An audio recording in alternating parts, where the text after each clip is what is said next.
Clerk Julie Hale to conduct the roll call. Thank you, Chair. Regional Chair Redmond. Present. Councillor Craig. Present. Chair Erb. Present. Councillor Foxon. Present. Councillor Gowing. Present. Councillor Harris. Present. Councillor Hunick. Present. Councillor James. Maybe stepped out for a moment. Councillor Liggett. Present. Councillor McCabe. Councillor Nowak. Councillor Rodriguez. Present. Councillor Salonen. Still present. Councillor Shantz. Present. Councillor Verbanovich. And Councillor Wolf. Present. Thank you. I am present. That's Dorothy, Councilor McKay. As we begin this meeting, we are again reminded that many of our homes and places of employment in Waterloo region are situated on the land that is the traditional territory of the Haudenosaunee, Anishinaabe, and Chinootan peoples. We recognize and deeply appreciate their historic connection to Waterloo region, and we also recognize the contributions Indigenous peoples have made in shaping and strengthening this community. We are grateful for the opportunity to live and work here and reaffirm our collective commitment to keep the promise that reconciliation takes place through learning and community building with Indigenous people who continue to live here. We are all treaty people with the responsibility to honor all our relations. Are there any declarations of pecuniary interest under the Municipal Conflict of Interest Act? None. We have no presentations today.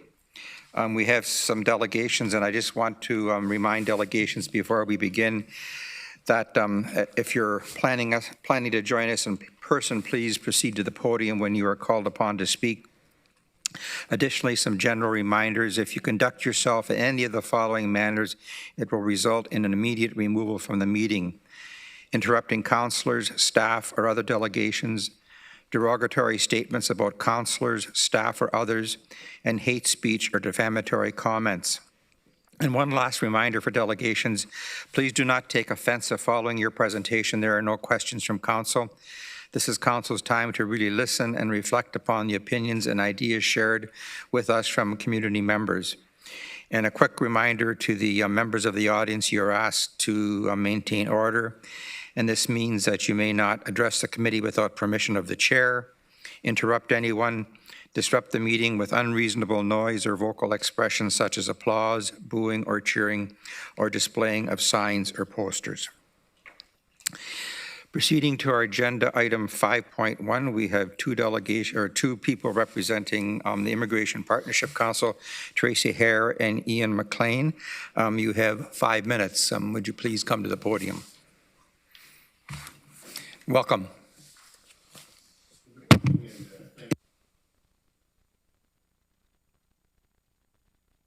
I'm not sure if your mic is on, Ian.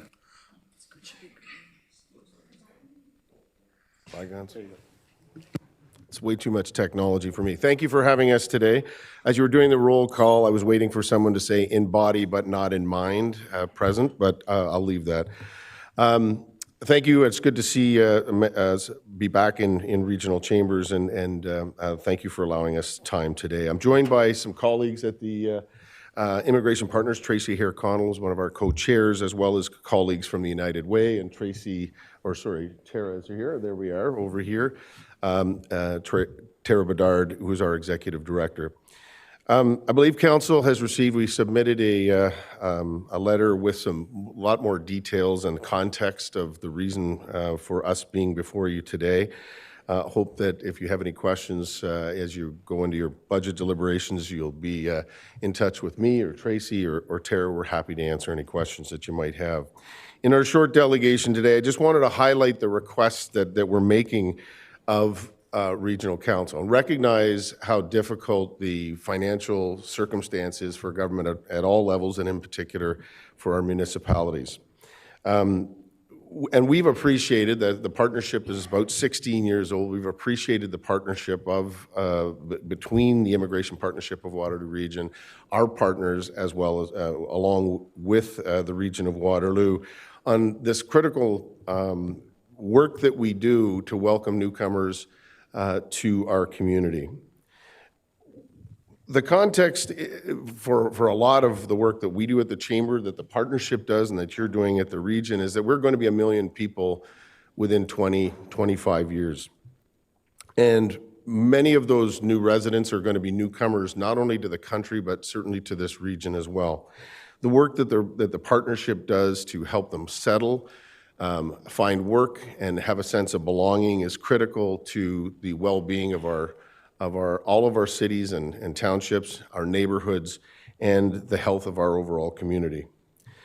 The request before you comes on the heels of a 30% cut in funding from the federal government.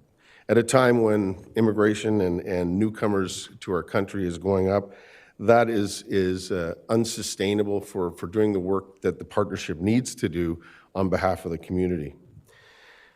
We've been, as we got the news around this funding cut from the federal government, we have been having conversations with our federal representatives, with foundations, the private sector, to try and fill the gap. We're pleased that the KW Community Foundation has come through with some funding over the next 2 years to help us start to fill that gap. And we are asking the Region of Waterloo in your budget deliberations for another $75,000 a year to help us fill that gap, so we can continue to partner with our service agencies, our faith groups, and all those that support newcomers in our community. I wanted to highlight some of the contributions that the partnership over the years has done and contributes to the success of newcomers working within the community. One is the Workplace Immigrant Network of Waterloo Region. That's a hub that tries to bring together newcomers for seeking job opportunities, the agencies that support them, and the business community to help them find work here in the community, which is so essential to their well-being, but it's also the source of talent that our business community needs to support and sustain the growth of their businesses. The partnership has also led this community in times of crisis and when issues arose. We think back to the Syrian refugee crisis, and now more recently with the Ukraine war and newcomers that have come from the Ukraine. Over the years, we've been able to fill some of the gap of those newcomers coming to this community with over $2 million in funding that we've been able to get from government, from not-for-profit agencies and NGOs to support those newcomers here to Waterloo Region. Sorry for interrupting, Ian, your 5 minutes is up in a couple of seconds. Geez, okay, information is critical that we help the region to understand what the issues are. The funding request before you is really foundational for us to be able to leverage to other organizations, other levels of government, and to the business community. So we ask if you have any questions, we're happy to answer those through the budget process. Thank you for your time. We do have some questions, so please remain there at the podium for one of you. Councillor Hunick.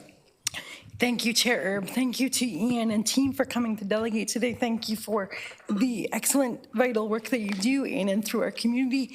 I'm just wondering if you have any insight as to the reason for the federal government's 30% reduction of the funding. I'll take a stab at it, and if people start getting squirmy behind me, then they'll come up and give you the right answer.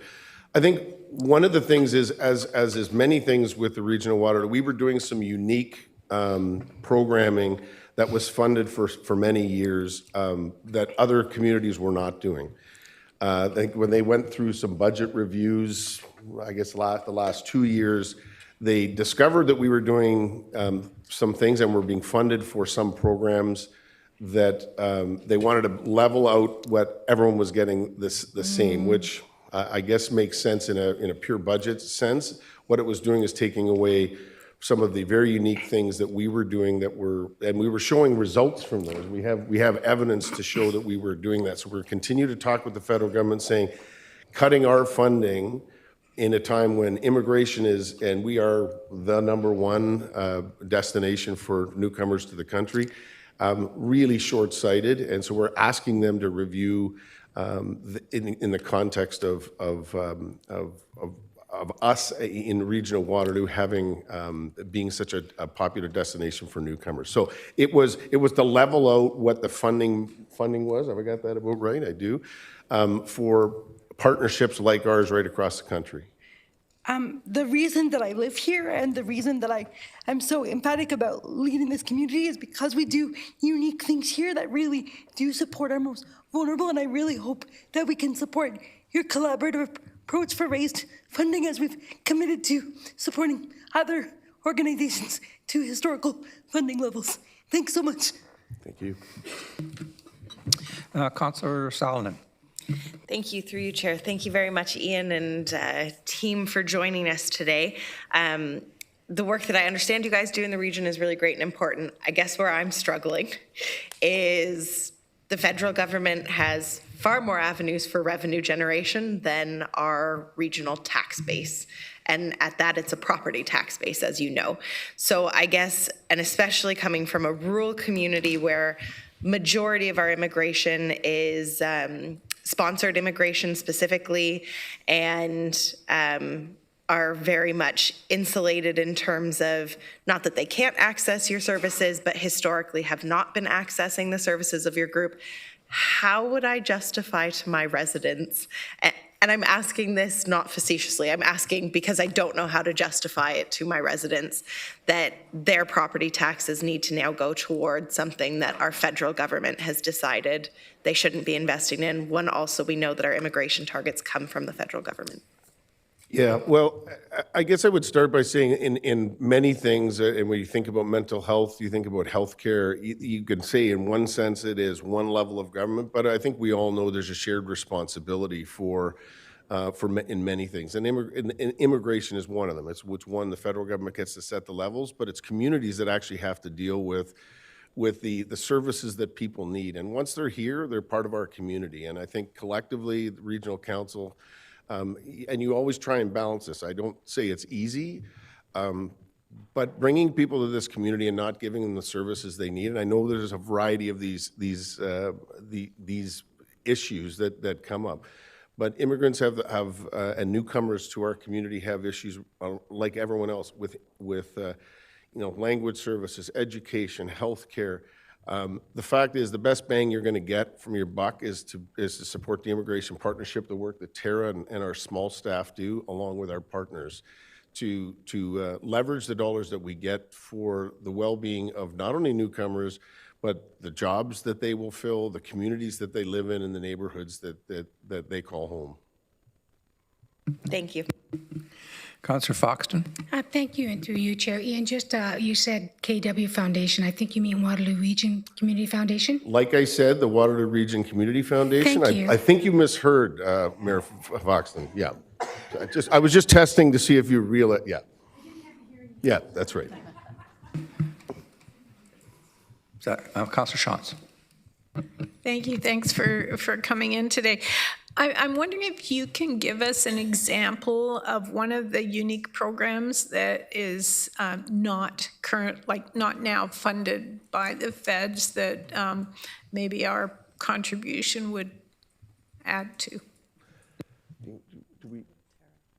Yeah, maybe Tara, if you don't mind, I'm going to let Tara take that on, because I'm sure she'd have to correct me anyways. I might as well just start from here. Come on. So this is Tara Bedard, the Executive Director of the Partnership. Yeah. The budget cut that we received from the federal government, and I'm sorry, through you, Mr. Chair, the federal government's Wondering if you decision- could come a little bit closer to the mic, Tara, please. Too far away? Okay, sorry, there you go. Through the chair, the decision that the federal government made to reduce the funding for the partnership really puts almost everything that we do at risk, because all of the work that we do is incredibly interconnected. So if I try to pull out specific pieces of the work that we're trying to hold with reduced funding, we do a lot of work when it comes to data collection to support change making in this community. So for example, we do an immigrant survey every other year. Actually, lately it's been every year, where we are going out and we are hearing from several thousand newcomers in our community about their experiences of living here who are not heard in most other engagement efforts in our region. So we do this survey, we do all of the analysis of the data across a diverse group of newcomers that we turn into reports that we then take out and we use with more than 70 organizations across this region to help them understand what that means in their context. Community service organizations have changed their services because of the knowledge and insights that we have been able to generate in this region. Regional staff across departments have worked with our team to understand the data that we're able to gather from newcomers, and it influences how regional programs and services are changing in the region. Same with many of our area municipal partners are using and leveraging the data and insights that we're able to gather through this work that we do. We can't do this at this level and do all of the work of consulting with all of the partners and organizations across our municipalities, our community service organizations, with business and others. They help it helps our philanthropic foundations understand how to target investment in this community so that people have the services that they need and they're able to live healthy and well lives. Another piece of work that is at risk through this is, Ian referenced the work that we have done in times of crisis to support surges of refugee arrivals in this community. It takes an incredible effort to do that by the team, that the funding that we get from the federal government supports, and then the collective capacity that we're able to leverage across the region through that network of 70 organizations who are working together to support surges of refugee arrivals, get into temporary accommodation, have the services that they need in temporary accommodation to be able to get their children into schools, to help them to find housing out in the community so that they're not stuck in emergency type accommodation, to get access to health care, to get access to a whole range of services.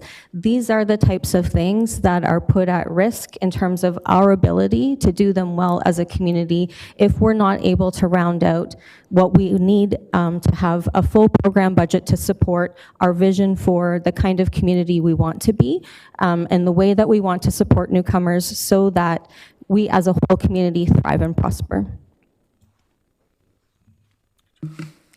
Thank you. Thank you. Councillor James. Thank you, through you, Chair Erb. Thanks for coming in. I will attest to the valuable data that you all collect and have shown to us in the past. And, I think there is something that really needs to be distinguished here when we think about immigration and refugees and asylum seekers, supporting people who have been forced to flee versus having to choose. Big difference in terms of how people are choosing to, well, they don't even have a choice to be here, how people are coming here. And I think this also reflects all of the downloading that is coming to us, that we're being asked at a time when, there's less and less support coming from upper levels of government, and frankly, where the funding should be coming from in terms of immigration, refugee and settlement in particular. I'm just wondering, I'm not sure if this has been said, but will this be coming back to our budget? Can we request that this come back to budget? That's our hope, that's why we put it in, is so it's part of the budget process. And so you've got the letter, and I think the request is right in there. Okay. I would echo that in a perfect world, this is there is shared responsibility. The work that Tara just referenced is all done with 4 staff, right? All those collaborations are happening with 4 staff. This is not, these are programming dollars, and regardless of it's a very lean budget. It all goes to delivering service for newcomers that are new members of our community. So I appreciate that it is a very difficult, and by the way, we are not just coming here. We are going to local councils. We are going to the federal government, both at the ministerial level, our local MPPs saying, we all know that immigration and newcomers to this country is where the source of talent is coming from. That's just a fact. We better be ready to receive them, have them welcomed, settled, and find work for them, and that's a shared responsibility. So right now, we're into that crisis mode, but we continue to make that case, not just here, but to all levels of government. Excellent. Just to follow up, not really a question, but it's for Chair Redmond. If there is any piece of advocacy we can do to our upper levels of government, I think that would at least show the need. We hear Olivia Chow recently, the mayor of Toronto, speak about, the situation there and there. So if there is a letter of advocacy that potentially your office could help in just raising awareness for this area as well.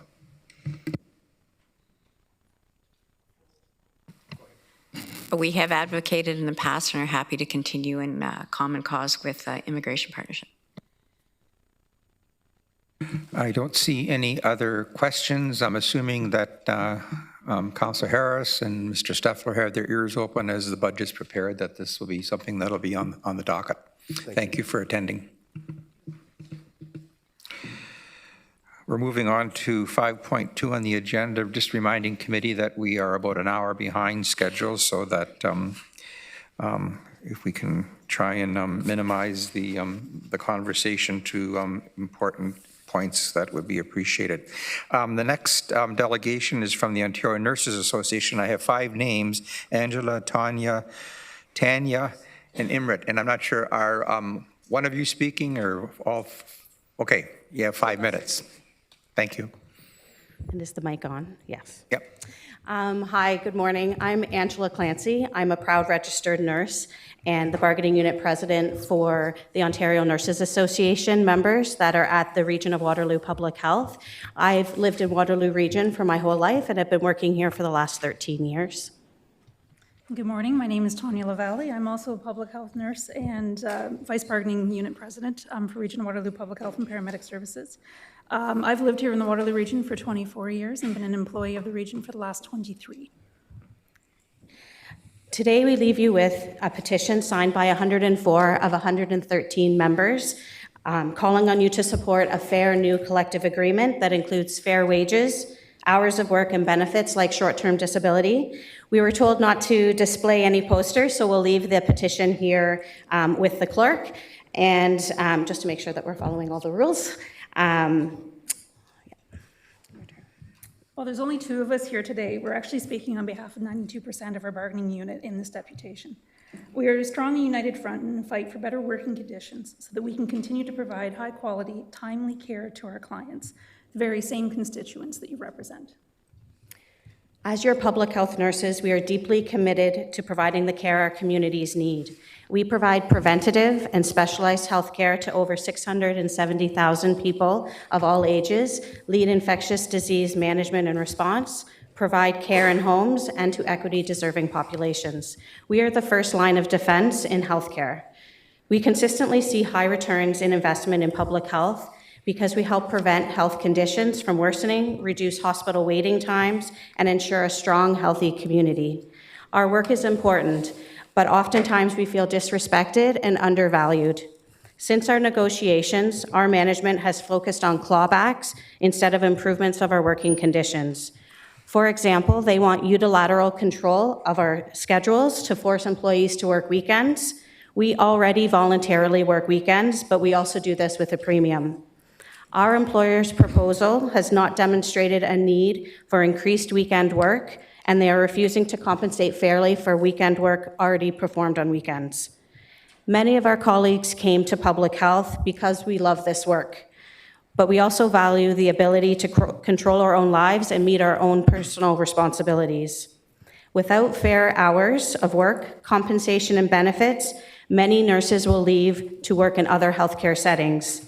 We already have a retention and recruitment issue at our public health unit. Our employer has struggled to fill 6 registered practical nurse positions on the vaccine preventable diseases team, 2 in outreach services, and an experienced nurse practitioner. While recruitment has been a problem, we're also struggling to retain knowledgeable and experienced staff. 54% of our bargaining unit has been here for 5 years or less, and 20 people have resigned in the last year alone. The reality is, without enough nurses, our communities won't get the care they need and deserve. After working relentlessly during the COVID-19 pandemic and our more recent measles outbreak, our members would like to see improvements, not just concessions. Our members are asking for fair compensation. Since 2021, inflation has increased by almost 17%, while our wages have only increased by about 8.5% over the same period. We're repeatedly told that there is no money for frontline staff, but we have seen multiple middle managers hired and increases to the police department budget with no debate. Those decisions tell us that as nurses, we are not valued. Nursing is grueling work. We put ourselves out there and our families at risk many times and have worked long past our breaking points to support our clients. In order to provide the best care for our patients, we as individuals need to be taken care of too. We need benefits like short-term disability and vacation to help us recalibrate. Our population in this region, as you know, is expected to grow over over 1 million, but our region right now is not able to keep up without serious investments into their frontline staff. We believe budgets are about priorities. As regional councillors, you have responsibility to your constituents to ensure they have access to strong public health care. You also have the power to direct our employer to come to a negotiated settlement. We ask that you care for us so that we can continue to care for the community. Thank you for your time and consideration. If you would like to see the petition now, let us know. We will leave it with the clerk as well. Thank you. Thank you. Will you receive the petition? Okay. Our clerk, Mr. Brubaker, you can give it to him. Okay, thank you. Sorry.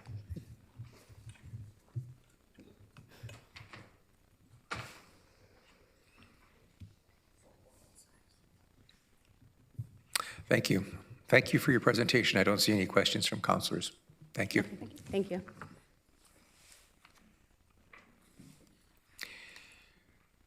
Item 6 is the consent agenda, which there is nothing, which takes us to the regular agenda 7.1, a update on the plan to end chronic homelessness, and I'll call on Mr. Sweeney to introduce that. Thank you, Chair Erb. I'll just wait till the team gets organized here.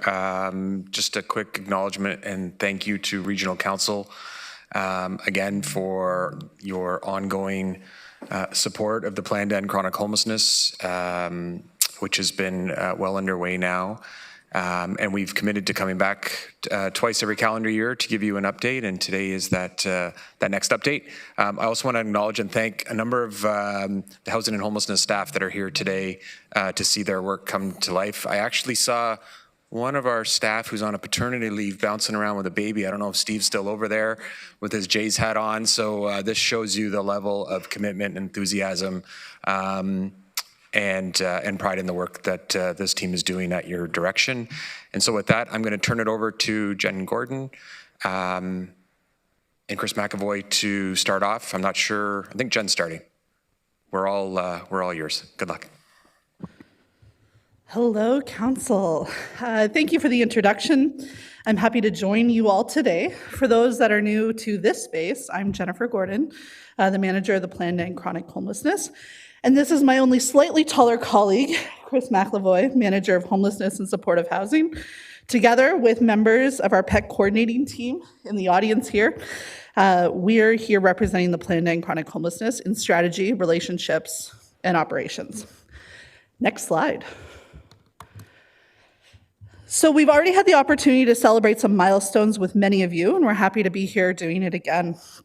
In April 2024, you all endorsed the Plan to End Chronic Homelessness, recognizing formally this piece of collaborative work and strategy, a moment in time affectionately referred to in my head as go time. This endorsement came with a $10.2 million investment. In October 2024, about a year ago, we returned with a comprehensive funding and advocacy strategy, and Council made a further investment of $4.6 million. And lastly, in May, we returned to give you updates regarding your investment and to share details around the 2024 point-in-time count. Next slide. It's with immense pride that I'm able to share that with your investment and the guidance, trust, and effort of our co-creators, Regional Waterloo team and lived experts, 70% of our PEC deliverables are already actively being advanced. That's 21 out of 30 identified PEC actions. Further, we have actions underway in each one of our 7 focus areas, and you will see in our investment slide later in this presentation, there's a strong momentum and commitment to advancing the remaining actions. The strength of having many actions happening at once is that it is building momentum. It is reinforcing progress across different areas, and it is tackling complexity from multiple angles at the same time. Many initiatives are moving forward, and yet we continue to hold accountability to our systems change goals for each, and the intersecting pieces needed to achieve them. Next slide.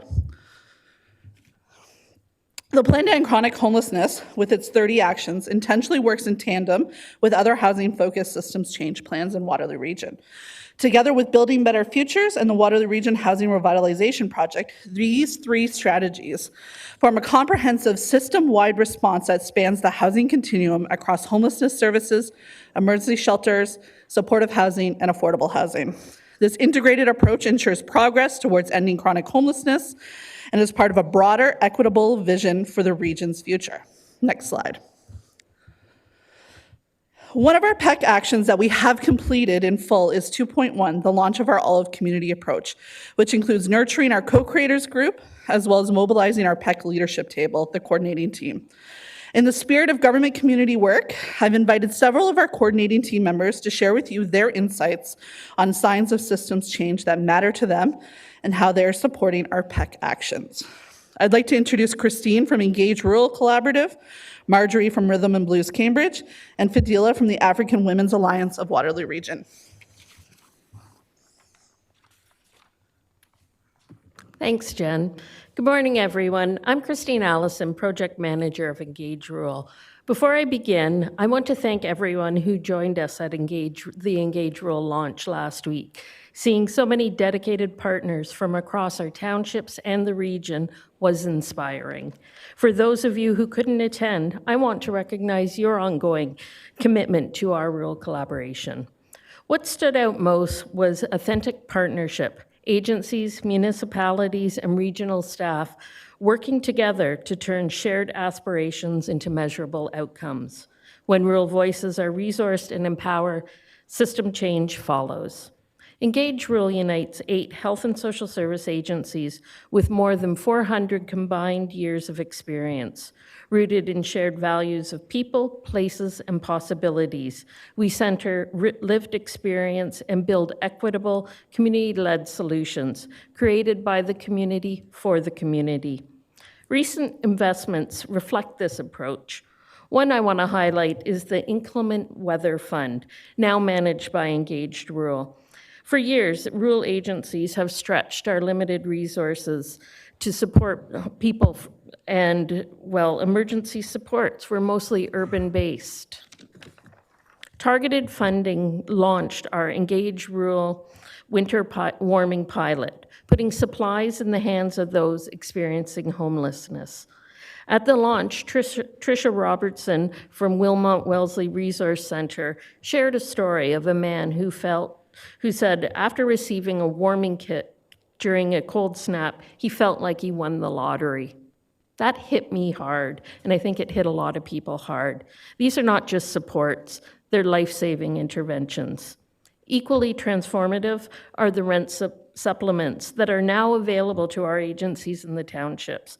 Flexible supports that prevent eviction and help residents, including seniors, remain securely housed. The region has ensured rural agencies could distribute these directly to the people in our communities. These are not isolated successes. They reflect the broader system shift that the Waterloo Region Plan to End Chronic Homelessness, where rural realities are embedded in policy and investment. Our rural strategy, one of PESH's constellation, advocates 4 pillars: building rural system capacity, expanding housing and supports, developing rural infrastructure and access, and ensuring system accountability. Together, they translate PESH's vision into rural-focused action that respects community voices and builds integrated solutions. Lived experience remains central to both PESH and Engage Rural, ensuring services truly reflect the people we serve. As someone who's been part of PESH co-creators since the beginning and the coordinating team, I see this all-community model strengthening accountability and building conditions to reach functional zero in our homelessness. Thanks to Council's leaderships and investments, we're making meaningful progress. Continued partnership and advocacy remains essential as we face complex challenges ahead. I want to invite you to keep championing this collaborative place-based strategy. Your support is vital to building resilience, advancing equity, and ending chronic homelessness for every person in every community across Waterloo Region. Thank you, and I want to invite Marjorie up.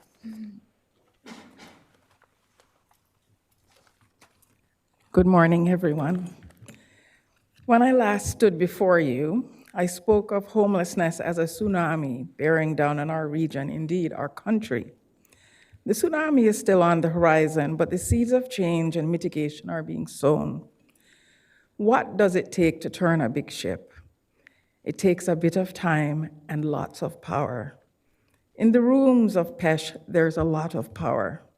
A lot of people with extensive knowledge learned and lived in a wide variety of things. We all had brilliant ideas individually to change things, to turn the ship around, like a million ideas. There may have been a few ruffled feathers where people did not see eye to eye, but everyone was focused on the change that had to come. But then things started to change. People began to listen to one another. People began to come together with people they had only had nodding acquaintance with, or maybe even no real knowledge of, with the people they worked with on a daily basis, and they all began to sit at tables together. And the words, "what if?" became heard every day. Goals were identified. It was looked at from all the different points of views, and action plans began to be made. Smaller groups were coming together to tackle specific issues. One such area was in the prevention side of homelessness. What if we turned off the tap? What if we kept people housed where they were instead of them joining the thousands who are on the streets? The PESH supplement came out of this, a different supplement that was presently on the books, and different in how it was administered.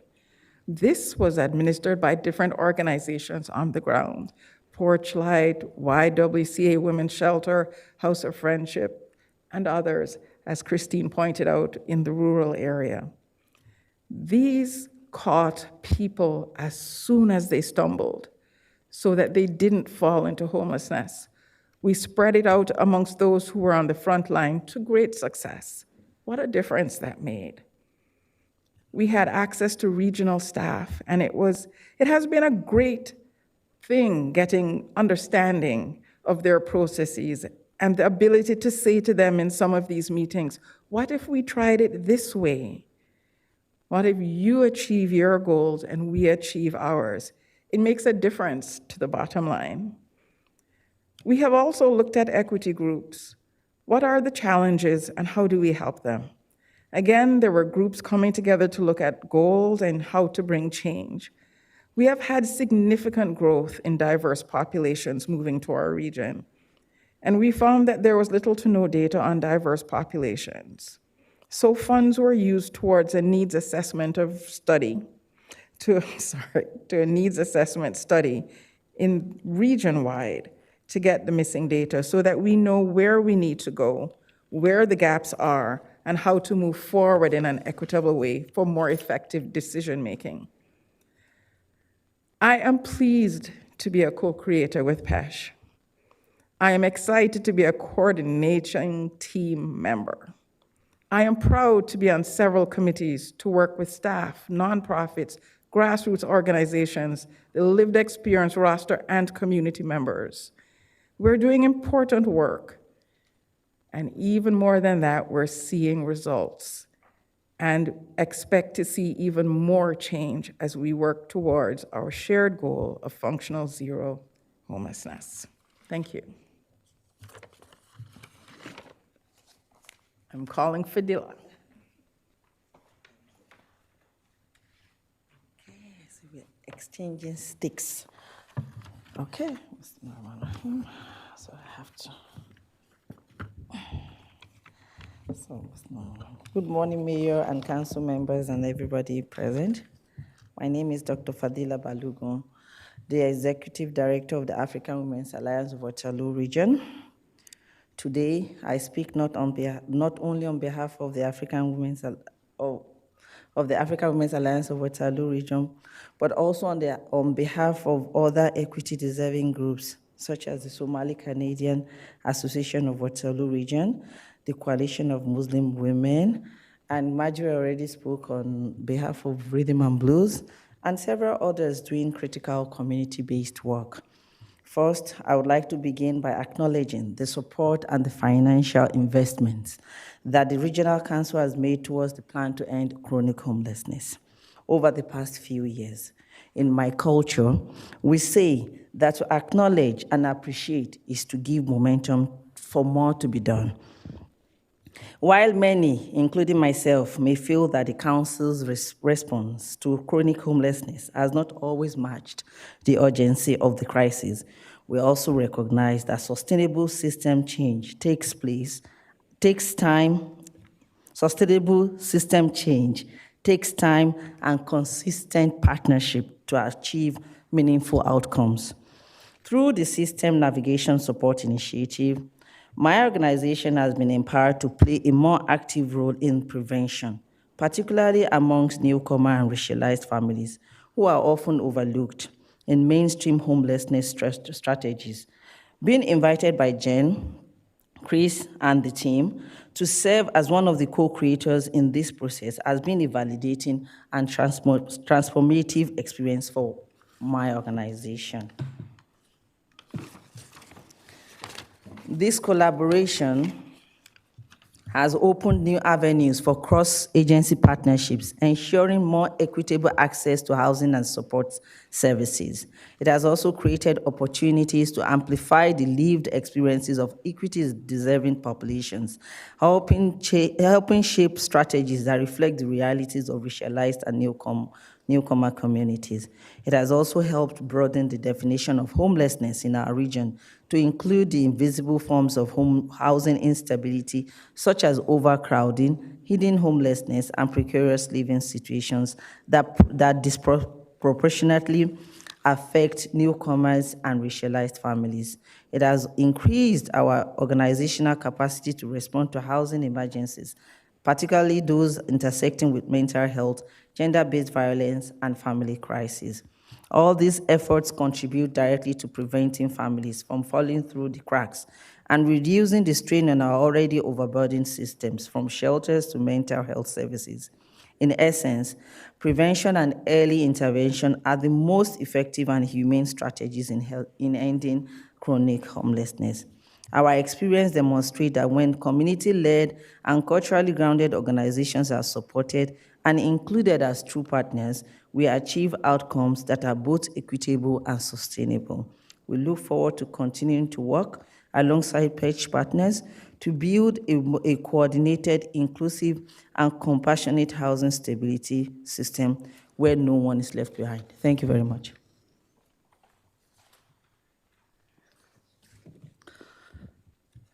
So what Fadila, Marjorie, and Christine just talked to you about in their presentations so thoughtfully was the goal of transformational systems change and the assurance of knowing that as our system becomes stressed, as new issues emerge, that our systems change work will be able to withstand pressure and will remain effective at ensuring chronic homelessness is rare, brief, and non-recurring. Large-scale systems change is not linear. It takes time, and there are many ways to count and track experiences of homelessness, as these three coordinating members have demonstrated: systems responsiveness and housing outcomes. In the second half of this presentation, we will outline some ways in which transformational change is happening through systems growth, responsiveness, and where challenges remain, and how this both validates and informs investment and resourcing priorities. Next slide. Next slide. Ooh, look at us go. Over the past year, through a deeply participatory and collective process focused on shared leadership, inclusive design, and structural change, we've made meaningful progress towards ending chronic homelessness. Together with community partners and people with lived experience, we co-designed and implemented solutions that reflect shared priorities. This led to the creation of 120 shelter and transitional housing beds for women and gender diverse individuals, all anticipated up and running by year end, and the distribution of 166 PEC rent supplements using a collective prioritization approach. We ensured consistent winter warming support with overnight spaces for up to 70 people. And at a systems level, we've been working collaboratively to analyze and align our service operations with the goal of ending chronic homelessness. This includes launching 15 community-driven projects that were pitched and prioritized by co-creators and lived expertise to support workforce stabilization efforts. To support continued alignment and accountability, we established a dedicated coordination team and have action-focused teams looking at inflow prevention, ensuring experiences of chronic homelessness are rare, looking at active experiences of chronic homelessness to ensure they are brief if they do happen, and looking at outflow to ensure that experiences are non-recurring.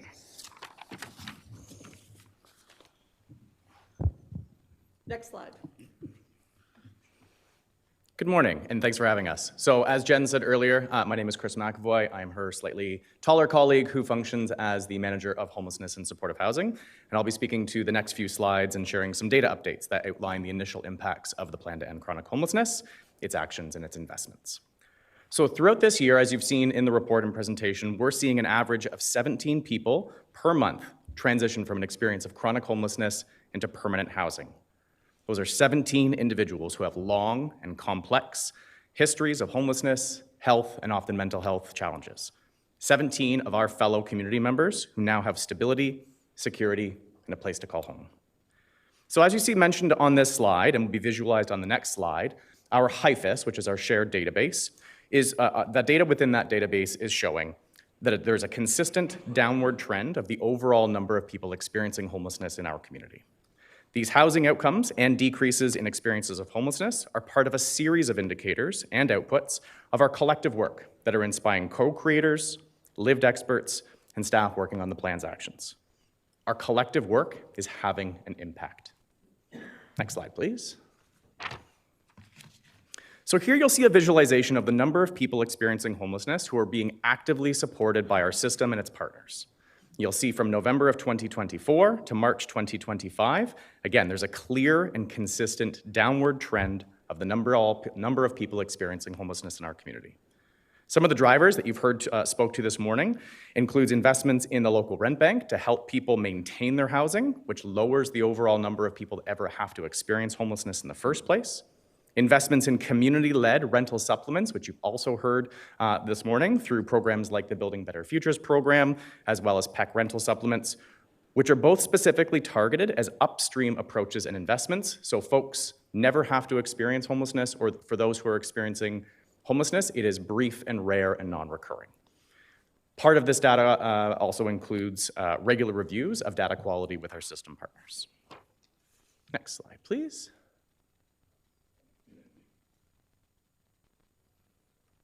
Excellent. So as part of the downward trend that was shown on the last slide, we're seeing stability in homelessness numbers across multiple populations, including veterans and youth, and specific downward trends in experiences of homelessness amongst adult men and women.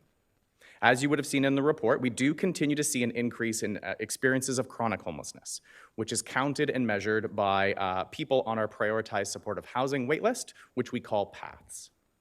While the number of experiences of chronic homelessness is and continues to increase, we are seeing evidence of a deceleration or a flattening of the curve of overall experiences of chronic homelessness.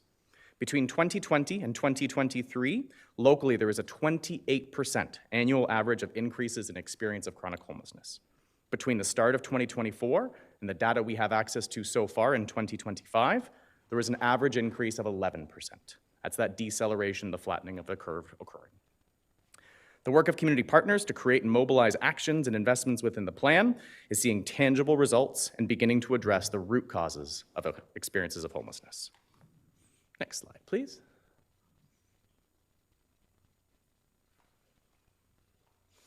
Co-creators have worked diligently to put 21 different PEC actions into motion, all of which have the opportunity for large positive systems change and do remain aligned and affirmed with the investment strategy that we shared with you folks last fall.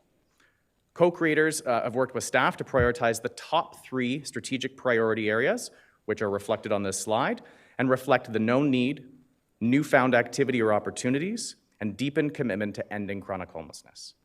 Aligned with the investment strategy, co-creators are emphasizing the need to focus continued investments on preventing homelessness, in advancing equitable housing outcomes, and continuing the work on our systems responsiveness through policies and systems accountability. Each of these priority areas that you'll see on this slide have PEC actions moving forward, and all have identified activities ready for investment from all of our various levels of government and other fiscal partners. Thanks. I'll turn it back over to Jen to conclude our presentation.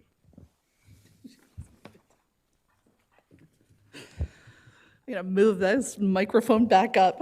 I'm tall too. As we look forward to our next presentation in the spring, you will continue to see depth and breadth of movement on our PEC action areas. To stir your excitement, we anticipate sharing updates from our inflow, active, and outflow action groups, a completed older adult strategy around homelessness, the first phase of our rural strategy completed, our PEC data strategy in action, and more collective insights from staff, co-creators, and coordinating team and lived experts around where we're seeing promising movement towards systems change needed to end chronic homelessness. Thank you.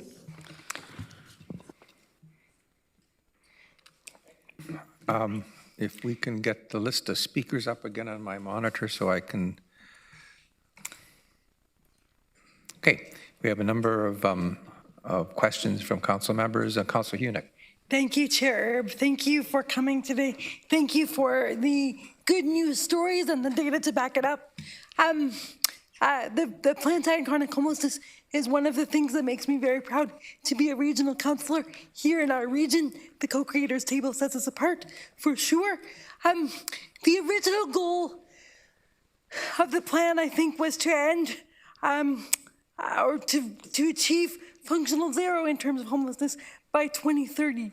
I know that unfortunately, due to budget pressures, we haven't been able to fund the plan to the fullest extent desired. And so I'm wondering, if we keep going at the current trajectory, when can we expect to reach functional zero?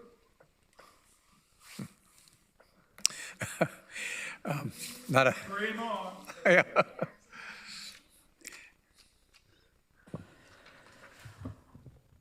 The way that I look at the plan to end chronic homelessness, this might be direct and indirect. To just give you a date in mind, I think is a humbling reality of what we can do with what we have, which is not nothing, but as that investment strategy highlighted, it's not enough. I think at the current moment, our co-creators and our greater group of 130 people that throughout the course of a month contribute to this work in one way or another, are a wildly tenacious and creative group of people who, at the end of the day, are here, are with us because they want to see this goal at an individual level change. And so I guess, to me, investment, that financial contribution that's needed for our community and communities across Canada allows us to do that work in a way that we have the confidence to do it and to get to the results that we need.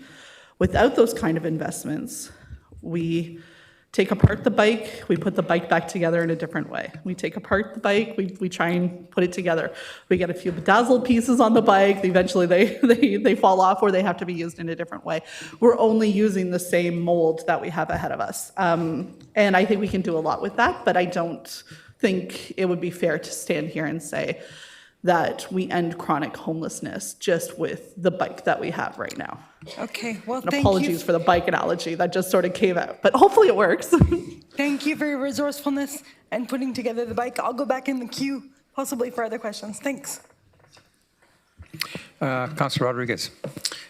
Thank you, Chair. And through you, I just first want to say thank you for this report. It's a really great read. It's thorough. It's easy to read and follow. And it is a good news story, but it also underscores the importance of keeping our foot on the gas and not relenting at this point. We perhaps have flattened a curve, which is a phrase I didn't think I'd say again, but we flattened a curve, and let's not let that trend.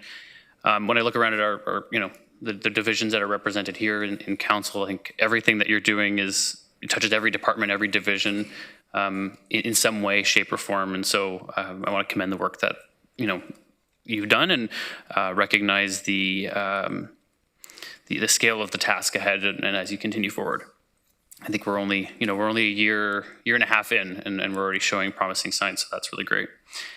I have a couple questions as we head into budget. I'm just wondering if one of the common threads that comes through the report is the importance of evictions prevention, and how that's been able to help reduce inflow into the system.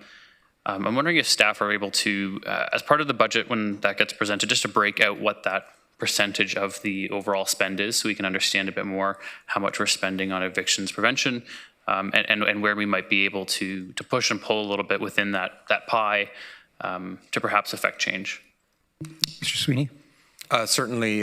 Thank you, Councillor, for that. So yes, when we come back for plan and budget, we will be intentional about showing the upstream investments in the items that you referenced. I can tell you that in our planned and chronic homelessness budget overall, our largest sort of line item investment is around rent supplements, and some of the work that you heard today is to have as many people avoid an experience of chronic homelessness as possible. And so we'll make sure we break that out so you can see where that ratio is when we come back in budget. We'll make sure we highlight that for you. Okay, and a follow-up question to, I think, one of the last slides, and thank you for that, Commissioner Sweeney, on the report back in the spring of 2026. As the presentation noted, there's a number of actions that are requiring further investment, and I suspect some of that will get worked out through our budget season. But it would be interesting to know on those that require additional investment as part of that spring update of what we should be looking at with some specific asks and actions to that, and just so we can understand what we're talking about in terms of some of those actions if we want to prioritize them. I look to something like an extreme weather protocol and some of the work the systems change that's going on there to get towards that. What does that look like? What are we actually talking about in terms of dollars? And it just helps to understand, again, also to the advocacy piece, when we're talking to our partners at other orders of government to push for our share of funding on these programs. So I'll leave it with that, and I don't know if staff want to comment on that. Yeah, thank you. Just briefly, yes, noted, and we can certainly do that. And your final comment around the advocacy piece is a significant part of this plan. I do want to acknowledge that in conversations through the work at a council level and at a staff level, our federal government and our provincial government are continuing to make investments in this work. I think what you're seeing, and the way Jen sort of referenced it, the demand is still outstripping supply, so to speak, and the investments into the Heart Hub. We've been long talking about the importance of bringing health and homelessness together in a coordinated effort, and the Heart Hub model is intending to do that. Our federal government is making some significant investments in affordable housing, and we're certainly going to be having conversations with our federal government. There's rent supports coming, and yet the challenge remains. So we will also continue to highlight where those gaps are and where the work is going to do, and where this council may need some direction and support from you. We'll continue to be vocal about that. Thank you. Thanks. Councillor Wolf. Through you, Mr. Chair. Again, I could echo Councillor Rodriguez's thank you for all the things the report says and all the work you're doing. I was especially interested in preventing homelessness and that aspect, because as we know, it's actually fiscally better to keep someone housed than try to get them from the street back into housing. Recently, I've been asked by a family of 5 who are on the wait list and have been on the wait list for a number of years through Waterloo Region, I guess, access to affordable housing. And I'm looking at your system change, and you're talking about other access. Would it be better if they were looking for rent bank or rent supplement? Do they apply? Would it be better to go through an agency, or do they just? I mean, I think they just a lot of people who are on that wait list, and then their situations become more and more precarious. Other than just say, oh, well, I'm still way down on the wait list. What advice should we be giving them? Thank you, Councillor Wolf. Great question. So through you, Chair, we like to think of our housing stability system supporting people either into or to maintain affordable housing. There are really only 2 doors. So I guess we've now created a third with the PEC Rental Supplement Program. So I would say first and foremost, it's the Community Housing Access Center, or CHAC, the Affordable Housing Waitlist, which you referenced is many years long, and likely that individual or family has been waiting several years. The other second pathway would be PASS, the Prioritized Access to Housing Support. So for folks experiencing active chronic homelessness, they are prioritized for supportive housing through that process. And then there are the Plan to End Chronic Homelessness rental supplements funded through tax levy dollars distributed through local partners that you've heard this morning. So those are essentially the 3 pathways and doors into a wealth of affordable housing and rental supplement programs in behind the scenes. So I would recommend advocating to that family to continue to touch base with Waterloo Region Housing staff for their CHAC application. What's the status? My building selection's up to date, my biannual review. There are some processes that they can check in with staff on. It doesn't sound like they're experiencing active chronic homelessness, so that may not be a pathway, but maybe connecting with an agency who's distributing the Plan to End Chronic Homelessness Rental Supplement Program. So what we try to do is minimize the number of front doors that there are. So there are those 3 front doors, and then in behind the scenes, there are a wealth of different avenues and access to whether it's a rental supplement or a below average market unit or a not-for-profit co-op. But the idea is that for individuals and families, there are very few number of access doors that then lead into a number of rooms in behind. I'll finish my ramble by saying one of the opportunities that folks have when they're on the Community Access Center waitlist is an opportunity to be offered a rental supplement depending on different program criteria in the background. So the Canada-Ontario Housing Benefit as an example. When the provincial government makes us aware of our local allocation, we go to the community housing waitlist and look at those who have been waiting for the longest amount of time, look at folks experiencing homelessness, but all the community member needs to know is that they're active on the community housing waitlist. We try to make it as simple as possible for folks in the front door, and we take all of the burden of the administration of the programs and eligibility in the background. Okay, so basically my advice is make sure your file is active on the wait list and keep waiting. Much more succinct than me. Okay, all right, thanks. Councillor Foxton. I want to thank you all for being here today, and it was great to attend the event on the rural issue, and a wonderful event. So yes, congratulations. These are numbers to be celebrated. We'll never end homelessness, but we can make a dent and we can create programs and pathways for people to go. And it is disheartening that we haven't built enough affordable housing or even rentals that allow for these people to move off that list. And Mayor Shantz has constantly brought this up in almost every single meeting in regards to how do we get these people a place to live. So we do want to thank you for what you've done, and I'm really impressed with the stats. One concern that sort of hit my heart is, number one was when we lost all the women's shelters, and last year when the horrible storms hit, and they opened centers for men, but there was no place for the women to go. And that broke my heart that women and children were left on the streets. Now the YWCA in Cambridge has opened their shelter, and I'm grateful for that. But still, there's not a place for women and children. So it's something that we all have to recognize and make sure that that's dealt with. But again, not to bring you down, because you guys are doing a great job, just adding to your list. Thank you. Thanks for that. I mean, I would be a broken record if I was not talking about the gendered experience of homelessness as the core. I think there's a few things that come to mind. We're working with partners to understand what is women's hidden homelessness as it intersects with extreme weather. Is it bare bones shelter, co-ed spaces that run risk of violence, that are always in our media, that are very identifying? Or is it something else?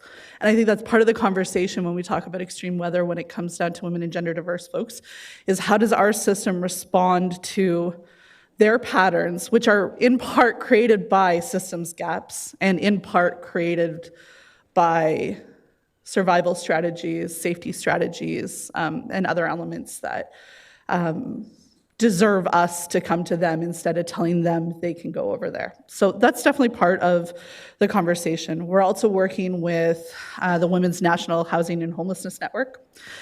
This is a group that is going to support us in creating service expectations frameworks for all gender and co-ed spaces, which again opens up a stronger opportunity for responsive services across our drop-in centers, our transitional spaces, and things like that. I'm excited for that work. And I think our women's shelters also know this work intimately, both within the structure that we fund as well as our violence against women's sector. And I think there's work to do to harness those organizations and their ability to come into the conversation for women. So as most things for the women around the circle, there's a nuanced response that's needed that shifts us from the traditional narrative of male experiences of homelessness, which has built a lot of our interventions, and I would say also has informed across the country shelter models today too. So interested in leaning into that work very intentionally. So those are some of the somewhat assuring pieces that we have on the go.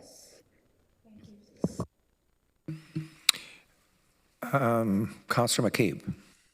Thank you, and thank you, as others have said, for the work and the report, etc. I've got a few questions, so I may have to go back in the queue. But I'm wondering if you could. My first question is: it says there's 65 million spent per year. Could you break down how much is that by federal, provincial, and regional dollars?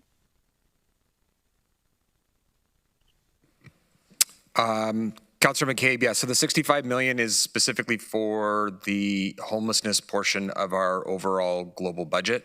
I'd have to look at the 2025 budget in a few seconds to give you the exact number of the levy portion of that, and I can certainly do that, and then the rest would be made up with provincial and federal support. So if you can just give me a couple of minutes, I'll just dig that up.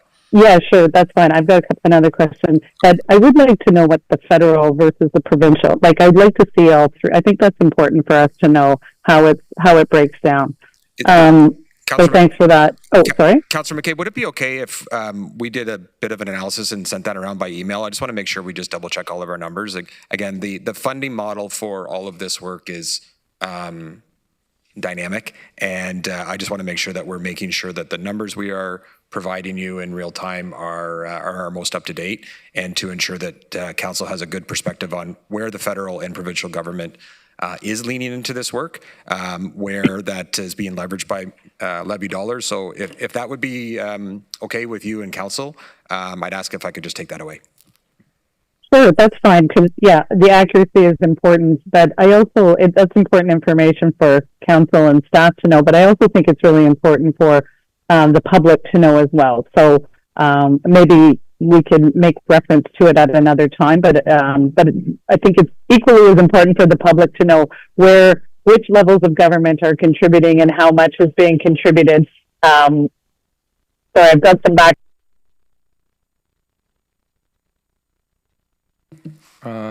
Chair Redmond. Apologies for that.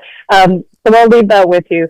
The other question I had is just on seniors and homelessness, because I've heard from some people, particularly Brian Paul from SHOW, Supportive Housing of Waterloo, that they're experiencing a really significant uptick in seniors experiencing homelessness. And sometimes this is, if my understanding is correct, seniors who are losing their homes.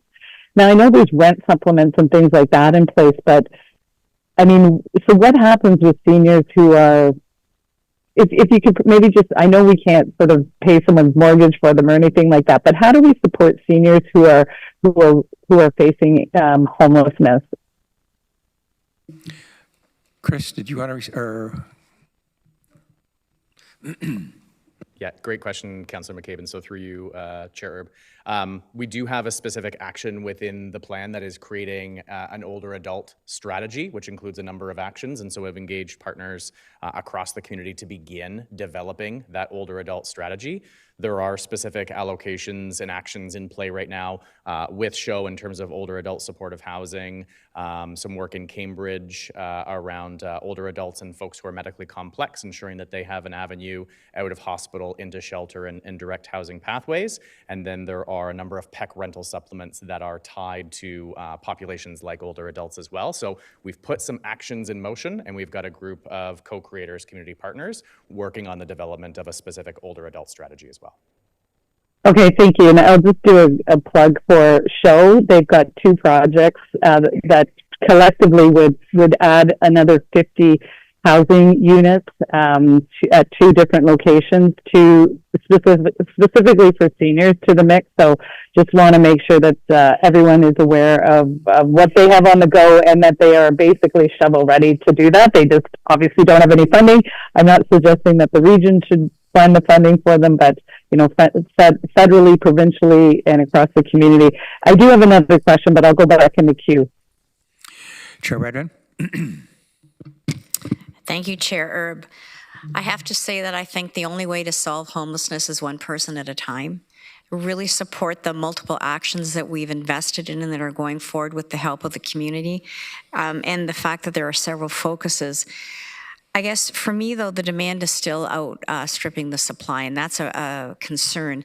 I would say that part of that is we've invested in capital, but it's those healthcare operating funds that we know are absolutely essential for people to move from chronic homelessness into housing and be successful.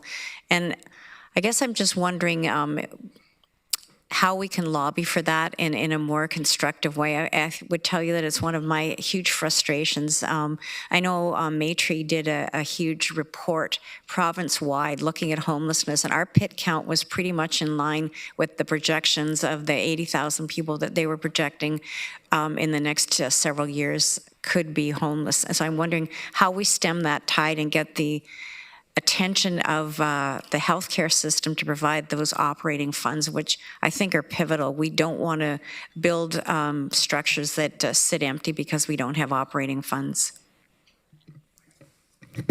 Mr. Sweeney.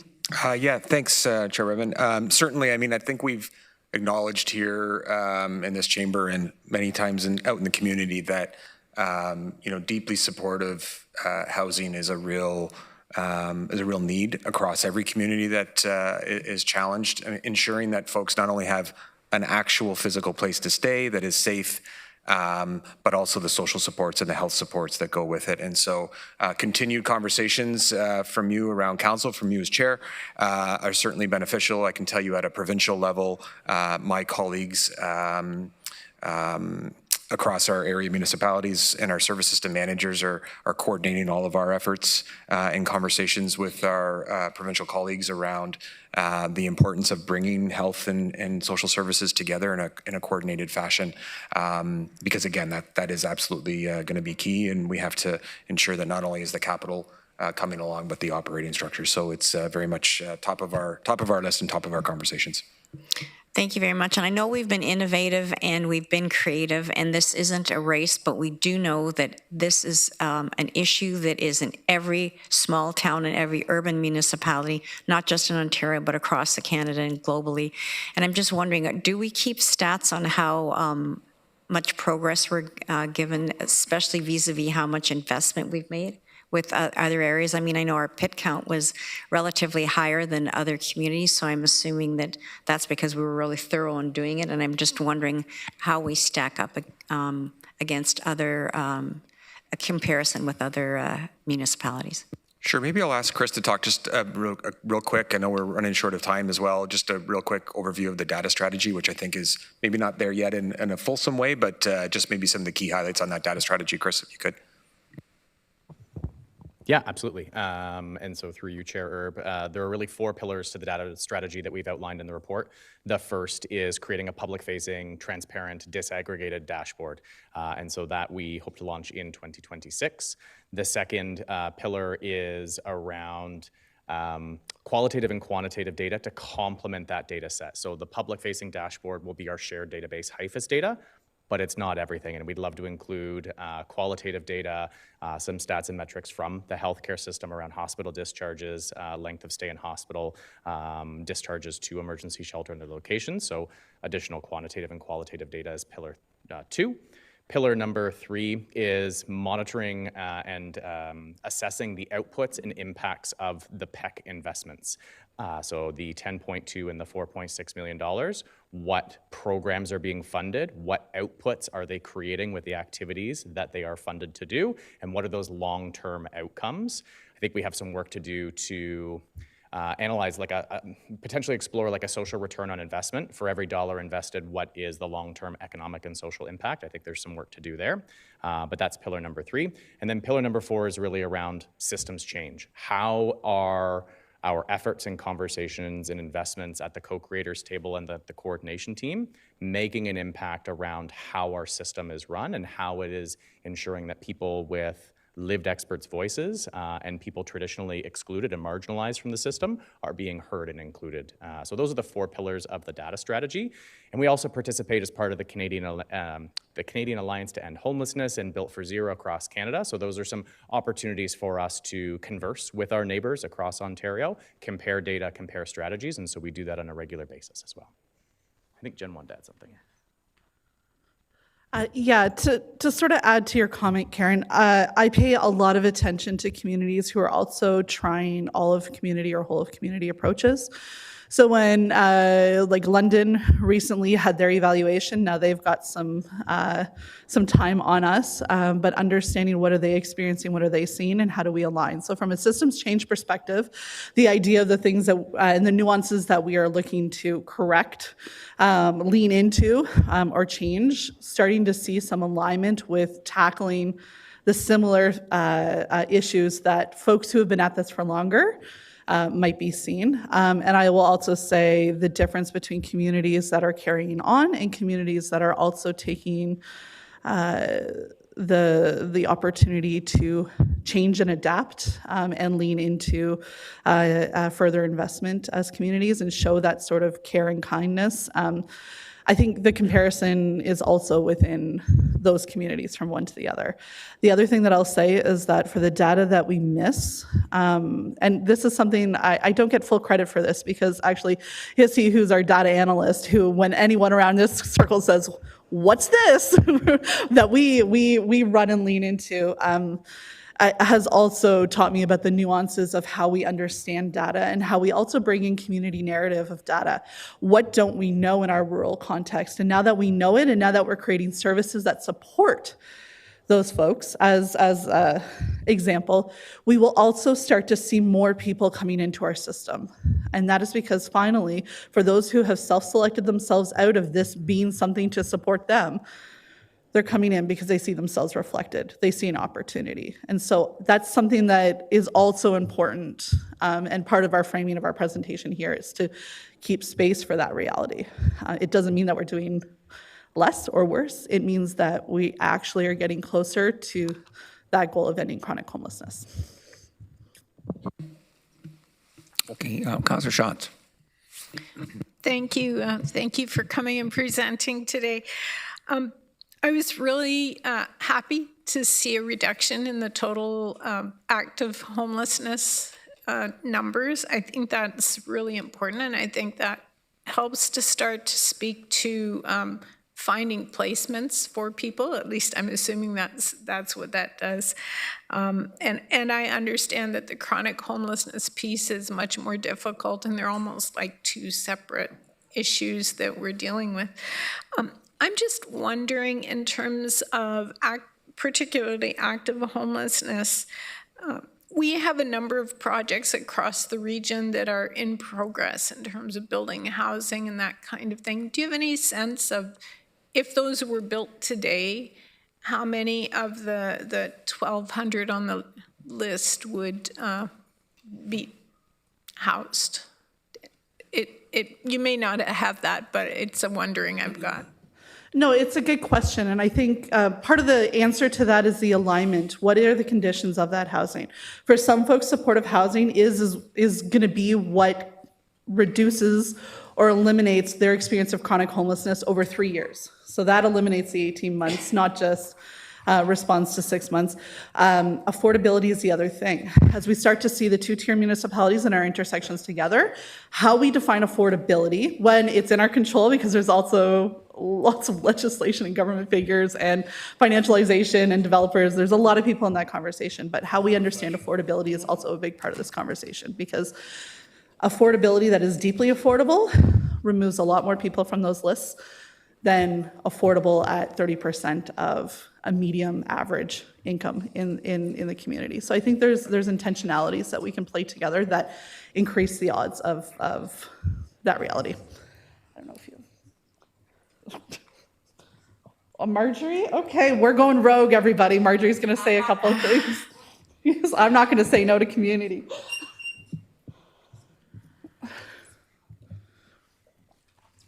There are a few other things that prevent people from getting housing. If you have children, if you have pets, and honestly, if you have children and young children, people will not rent to you. If you do not have a good credit score, people will not rent to you. So I have family of 3, they've been couch surfing for 3 years. It's not because they don't have the money to pay the rent, but no one will rent to them because she doesn't have a good score, because she left an abusive relationship, which meant, just that straight right into poverty. So she doesn't have a good credit score. She has 3 young children. She has a dog. She cannot rent. They will not rent to her. So it's not just that if we have the housing and there are all these other things that pile up on top. And these are the things when we talk about systems and system changes and things that need to be looked at and changed, this is a part of the equation. It's not just you have the money or you have a supplement and you can step into a rental. All these other things come into play. So it's not a straight line. And we have to also look at these things. So yes, buildings are coming up. What are the terms? How are they able to rent or not rent? Do they have to have this thing? Do they have to have somebody who co-signs? Most of them will never have someone who can co-sign. So what do we do? Do they never find housing? So these are the things that come up also that we have to look at. Thank you. I think in purity, our opportunity is to have affordable housing and have PEC start to infiltrate the other barriers and start to make changes. That's the purity of the combination. That's what I think about when I should be sleeping. And that was sort of the essence of my question: is are we creating the kind of housing that we need to support the people that we're trying to support? So. Comment more than, okay, thank you. Councilor Urbanovic. Thank you very much, Chair Erb, and thank you to staff and the community partners for the update and the presentation today. Clearly, a whole lot of great work that has been done over the last while, and some real success in the numbers in terms of being able to get people into housing. And we know there's a number of projects that are under construction now, and we'll provide additional numbers. I just was by the Wilson Ave site as an example the other day, and that's moving along quite nicely. And I know there'll be many more families who will be able to move that into a number of other projects in the community. And I was glad to hear Chair Redmond's questions around advocacy and some of the response. I guess my question to staff on this, and then I have one other question, is have you given thought about how to engage with the area municipalities? I mean, you have a number of mayors around the horseshoe who obviously sit at the region as councillors, but who are doing regular advocacy with other orders of government as well. We too are investing in some of these projects through our HAF and other funds that as municipalities we've invested. And so, have you thought about how you might be able to work with us as well to strengthen our collective advocacy voice in that regard? Mr. Sweeney?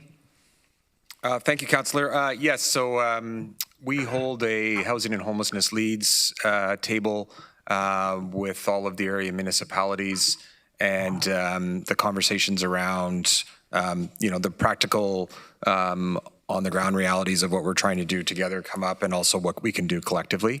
I think a very specific conversation around collective advocacy around this work would be something that we could certainly continue to do, and happy to connect in with mayors and heads of council and our staff partners at area municipalities to find out if there's better ways that we can, or more effective ways that we can do that. We're always certainly open. I think the collective voice, the in community for community ethos of the plan to end chronic homelessness is one of the strengths of the plan, and so happy to continue to do that, and certainly happy to connect offline to chat about any specific ideas that you might have. Yeah, certainly feel free to reach out. We're always ready to roll up our sleeves and assist in that regard.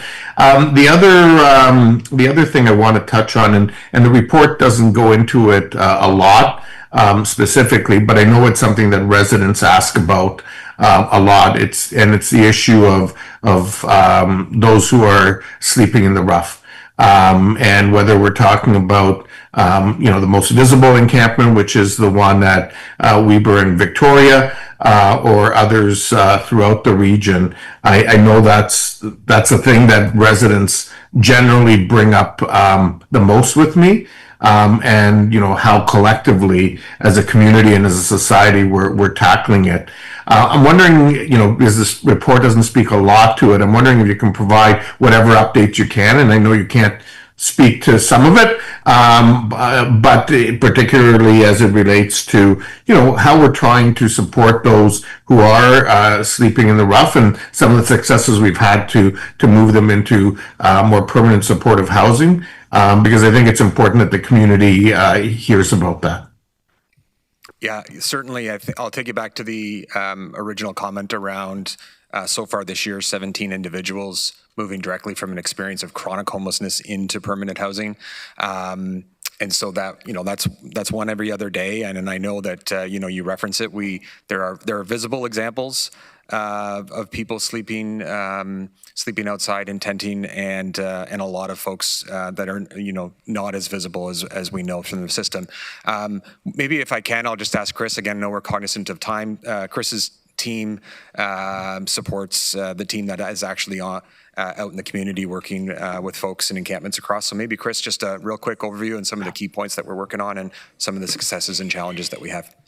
Yeah, absolutely. And so through you, Chair, Councillor Vanovic, it's a great question, and it's a constant, significant part of our work, not only as regional staff, but together with community partners. We have a number of different area municipalities, not-for-profit organizations, collective advocacy, grassroots groups, whom we meet with on a weekly and monthly basis to coordinate our response, and so ultimately support for individuals who are outside on a regular basis.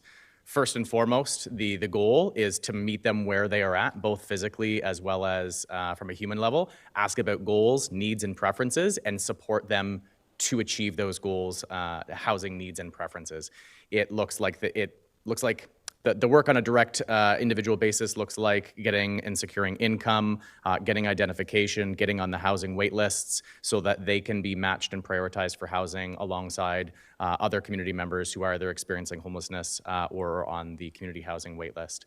I don't have the specific numbers in front of me, but I know that our team of regional staff supports a number of individuals who are outside, and I believe it's something to the effect of 30 to 35% of the folks that our team, unsheltered support workers, have supported into temporary locations from outside. So from encampments to a temporary accommodation location into housing. And that's this calendar year. So roughly a third of the individuals that our team of regional staff members have supported along the housing continuum have supported into permanent housing. And so there are successes happening. And so I think similar to other conversations this morning, it's successful. On average, 17 individuals per month. What we're not able to do yet is to stem the tide of inflow into chronic homelessness. But as you can see, that's where our targeted investment strategies and actions continue to be and will be moving forward to stem that tide and continue to flatten that curve. Okay, thank you for that.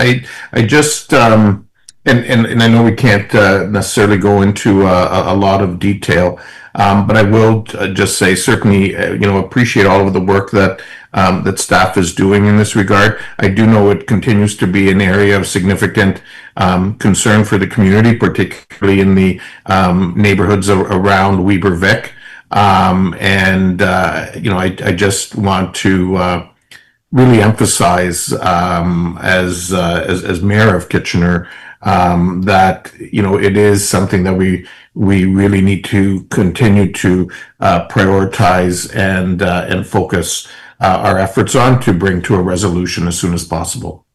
Thanks. I have one more speaker on the first round, and then we're starting the second round, but I'm wondering how earth-shattering the questions are on the second round, if we can try and bring this conversation to a close. So I'll deal with Councillor Craig, who is the last person on the first round, and then those on the second round can decide if they want to maybe do this offline with staff. Councillor Craig. Thank you, Mr. Chair. First of all, I want to thank staff, in particular Mr. Sweeney, who whenever I have a problem, I usually phone him late on a Friday afternoon to solve it. I've run into that a few occasions with some certain issues. The report we're getting is in itself a point in time, and it shows some good data in terms of good things happening, and I think that's to be celebrated. But not only that, but the people who are working to make this happen should be celebrated. But if you go back to 2021, we had about 1,100 people living homeless. And now it's up to about 2,400. You go back and you look at chronic homelessness, you're looking at about a 28% increase year over year. And if you look at also youth, it's gone up since an earlier time period. My concern is trends, where we're going, what you think, what you believe we're going to see in 2 to 3 years. And is this simply, right now we have some good things happening, but are the trends going to now again undermine that in terms of the issues we're following? I just like your opinion more than anything. If I could start, Councillor Craig, and then I'll turn to my colleagues to add any points. And it kind of goes back to Chair Redmond's comment. We have a plan to end chronic homelessness. And we feel strongly that the work that is outlined in the plan to end chronic homelessness that was developed at your direction and your support and with the community is the right body of work to end chronic homelessness in this community. I don't doubt that. Yeah. So I think what we're seeing today, I'm optimistic by some of the data points that we're seeing. We've talked about starting to flatten the curve. Time will tell, and the work and the effort will also tell. So I'm hopeful and I'm optimistic that the work we're doing the right work, and we're doing the right work in the right places. The speed of that work is influenced by a number of factors beyond our control. and the inflow is often influenced by factors beyond our control. But I'm confident that carrying on, continuing to do the work, chipping away at this, we're going to actually start to see those trends move in the right direction. So you see things stabilized? I'm seeing what you're... I'm not trying to put words in your mouth, but stabilized and heading downward trajectory? Yeah, so what you heard today is that the actual number of people experiencing homelessness in the community has declined. Yeah. What we're also hearing is the growth of chronic homelessness is starting to slow, pretty significantly, by almost half. We talked about when we brought forward the plan to end chronic homelessness that we were in fact seeing and going to see an exponential curve. And our conversation at that time is we have exponential growth in linear systems, and we're trying to catch up and bring both of those down. And I think we're doing the right work, Councillor Craig. And I'm confident and optimistic in the team and what we've heard. I'm very grateful for our community partners to come here today and add their voice to this work and add the work. There were absolutely a million opinions in most of those conversations and really corralling those. So yes, I'm confident that we're doing the right work, Councillor Craig. And we need time, we need resources, and we need the energy and the focus and the ongoing support. And I think with that, we're going to make a difference. And I'm, like I said, I'm optimistic that we're going in the right direction. I have no concern with the fact that we're doing the right thing. I'm just concerned about the future and what those trends might be that we really can't project, but at this time we can be optimistic about. And I appreciate that. Thank you. Thank you. Councillor James. Thank you, Chair. Oh, sorry, I thought I was in the queue. Well, you're in your second question, Oh, Councillor sorry. James. This is Okay. your first one, but Apologies. Just in case you didn't hear, I was asking people who are on the their list for the second. Oh, I was just looking at the list. Sorry. Okay. Good. Thank you through you, Chair. Just a quick question. This is wonderful, the co-creators group. I'm just wondering in terms of your broader network, what does the communication look like between municipalities who are navigating this? Is there work that's happening across you're learning from each other, like any sort of tools that kind of transfer of knowledge, information as you do this work and this research and address and minimize our numbers? Absolutely. In so many different ways. Connecting with other communities who have their own version of this work. Ours is different. Ours is different because we co-created it together. However, checkpoints and intersections, primarily in Ontario, is where I focused. Chris has a network of folks that resemble his job in the operations side who are across municipalities in Southern Ontario, Southwest Ontario. There's a lot to learn from the folks that are ahead of us, but there's also a lot of mentorship for the folks that are like, how did that happen? Because the how did that happen is actually part of the anomaly as well. So there's definitely things to learn. I think each community also needs to bring the tenacity of the people that are around it. The reason why we have the data that we have is because there is a lot of people that are thinking about this a lot and are making actions and movements together to do that transformational systems change, which means that if trends in Ontario change drastically, that we have a system that can withstand that. So I think that network. The other thing that I'll say is like not just from municipality to municipality or like government context to government context, but it's organization to organization in my work. So where have we not listened to each other in the past? Where have we single-laned our approach to things? And how do we like harness the collectivity? Because that's the magic that's happening. When Marjorie talked about a million opinions, but we have a direction that's still surprises folks because so often we're taught, here's your lane, go do that thing, without always bringing in the outside perspective. So I think there's layers of influence, inspiration that are coming into it. But I'm also really assured that we have a momentum that's unmatched right now. So try and help folks that come to me and say, what, and how. Okay, thank you. I just wanted to make sure there was, across the board, and we can learn from others, others can learn from us, and that is also part of the process. Thank you. Can your second round be taken offline, Councillor McCabe, or do you want to ask that question now? I'll ask it quickly. I prefer to ask it publicly because part of what I'm curious about is on the housing piece is if the region is looking at a public lands the region owns to work with Build Now, which is a collection of private sector nonprofit housing and Habitat for Humanity, similar to what we're doing in the city of Waterloo, as a way to move some of this housing forward so that the region maybe doesn't have to have ownership of the housing, but it accelerates the ability to build the housing. So that's my question. Okay. Mr. Sweeney?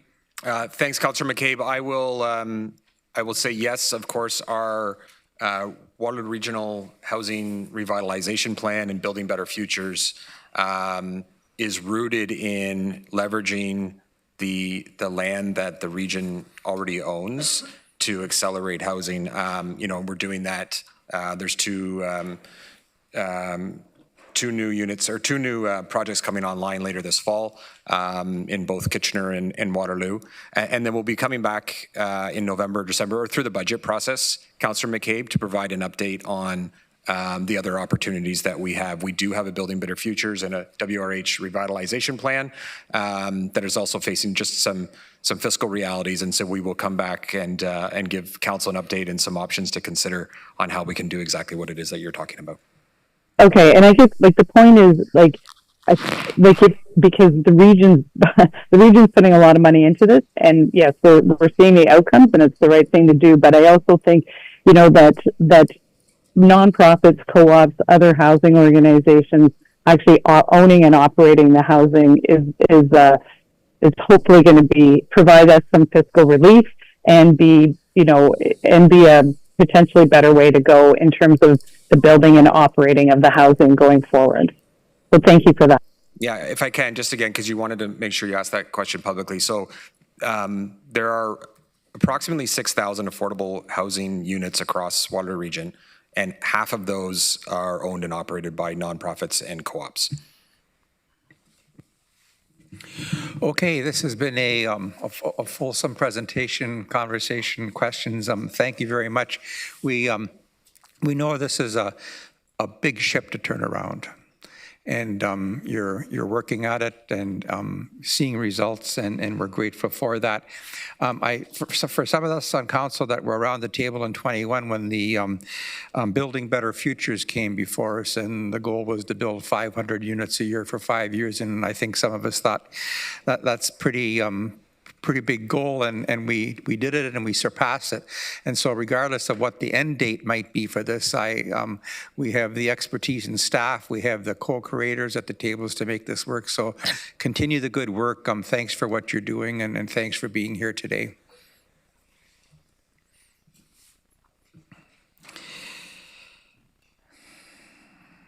On to 7.2.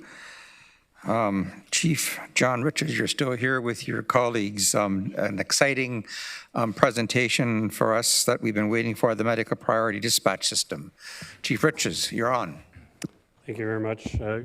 Good evening, Council, and through you, Mr. It's not Chair. evening, it's still daytime. Oh, I guess it feels like evening.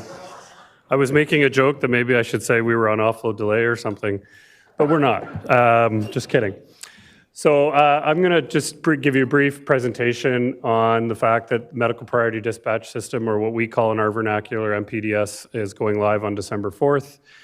As you might remember, when I first presented to Council in early 2023, at that time we thought that implementation would be in 2027, and through a lot of hard work by Council and Chair Redmond and other avenues through Chiefs Associations and stuff, the timeline got changed. I also think the Ministry of Health made the timeline a bit more realistic from their business operations perspective that I'll get into.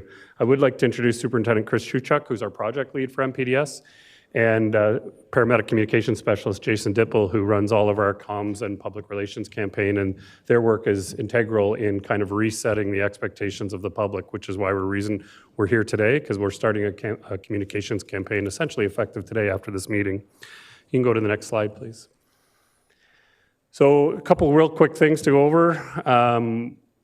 As you've heard me say many times around the horseshoe before, there's a lot of modernization needed in the ambulance system, and the biggest level of modernization is needed at the point where the call comes in and then a resource gets dispatched.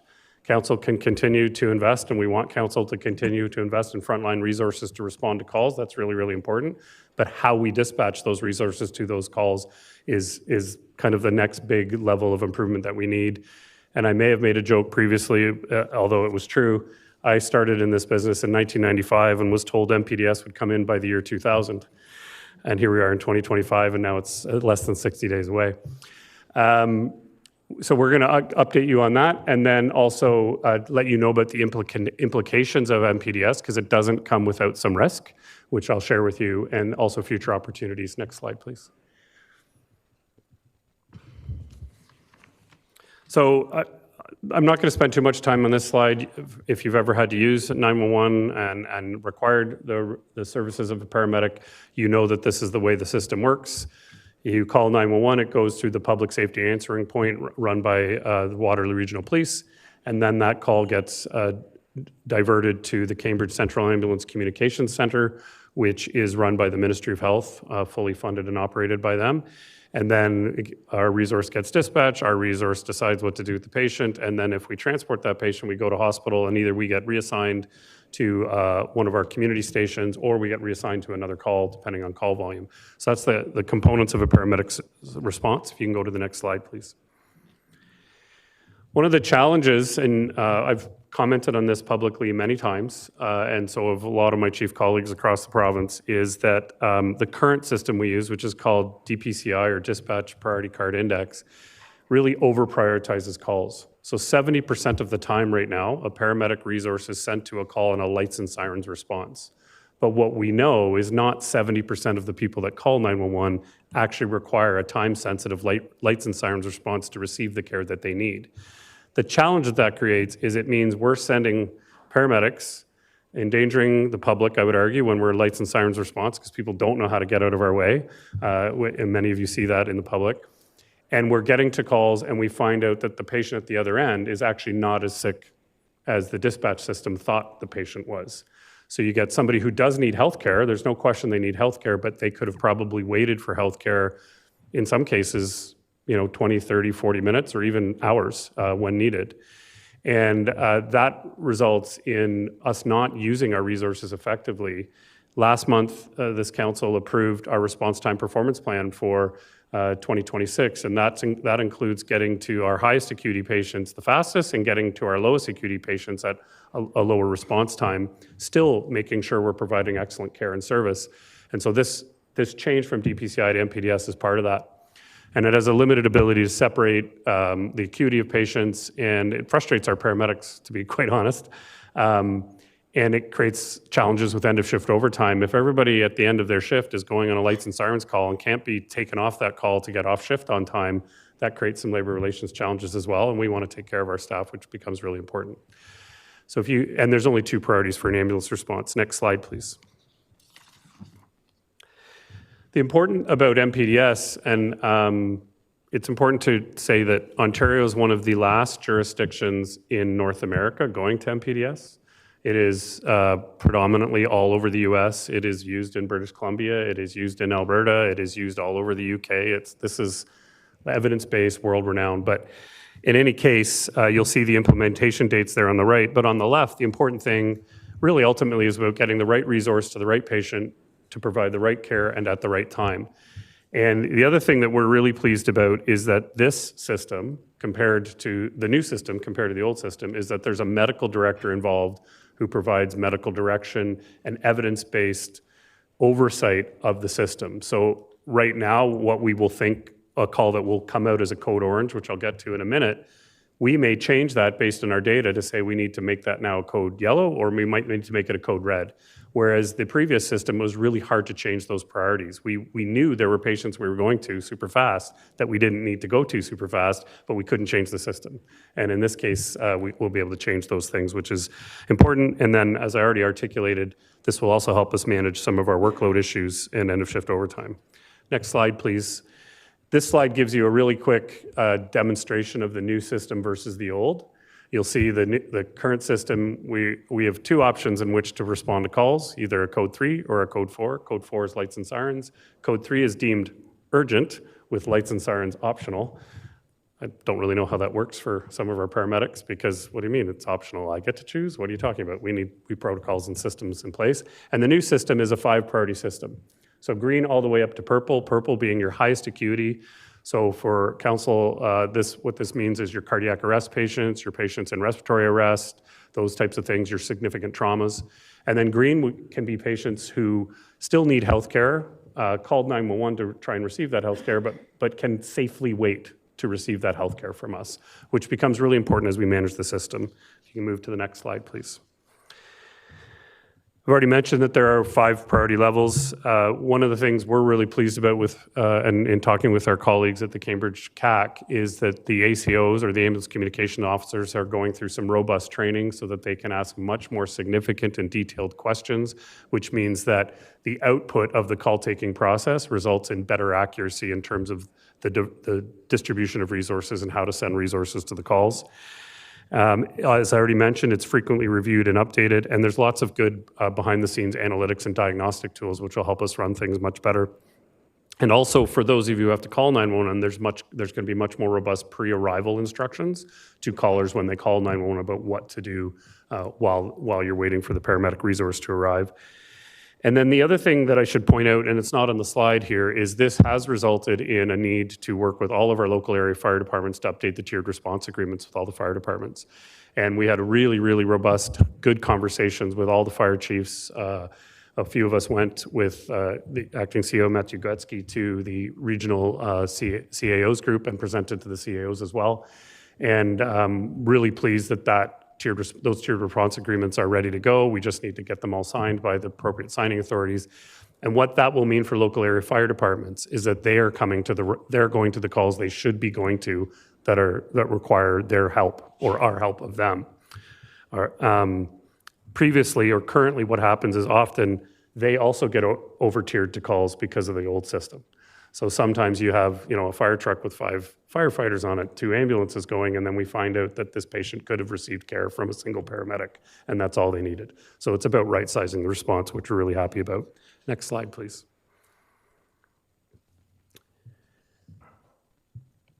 Here are what we expect for the outcomes. I've already discussed many of them in front of the council, in front of council before. We do think that this will reduce cross-border calls.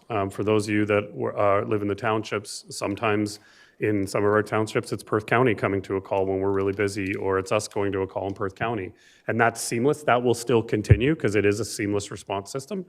But what it should mean is by better utilizing our resources to respond to the highest acuity patient, it means that the lower acuity patients we know can wait longer, safely, and that means that our resources will be responding to those calls, which is important. And then the next slide, please, is really about our communications and engagement strategy.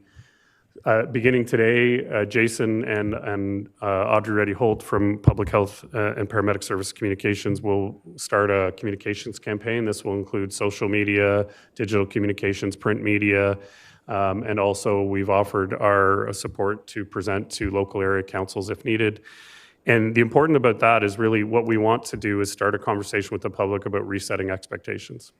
Because I think we are a victim, I said this to Chair Redmond in a meeting, I think the paramedic system in Ontario is we're victims of our own success. People know if they call 911, we're going to show up right away, regardless of how sick they are. And what we need to do is actually reset those expectations to say, when you're really, really sick, we're here, we're going to be there, and we're going to respond right away. If you're not as sick, or if we think you can wait, and we're really busy, you're going to wait, but we're still coming down the road, that type of thing. And so we're going to really talk about, hopefully, what the public can do about recognizing that, when you call 911, if the system determines that you're not as ill as you think you are, that's okay. It's safe to wait at home, and we'll check in on you, and then a resource will come. I do want to make it very clear that that only applies when the system is busy. So when we have lots of resources, we will continue to respond to calls as they come in.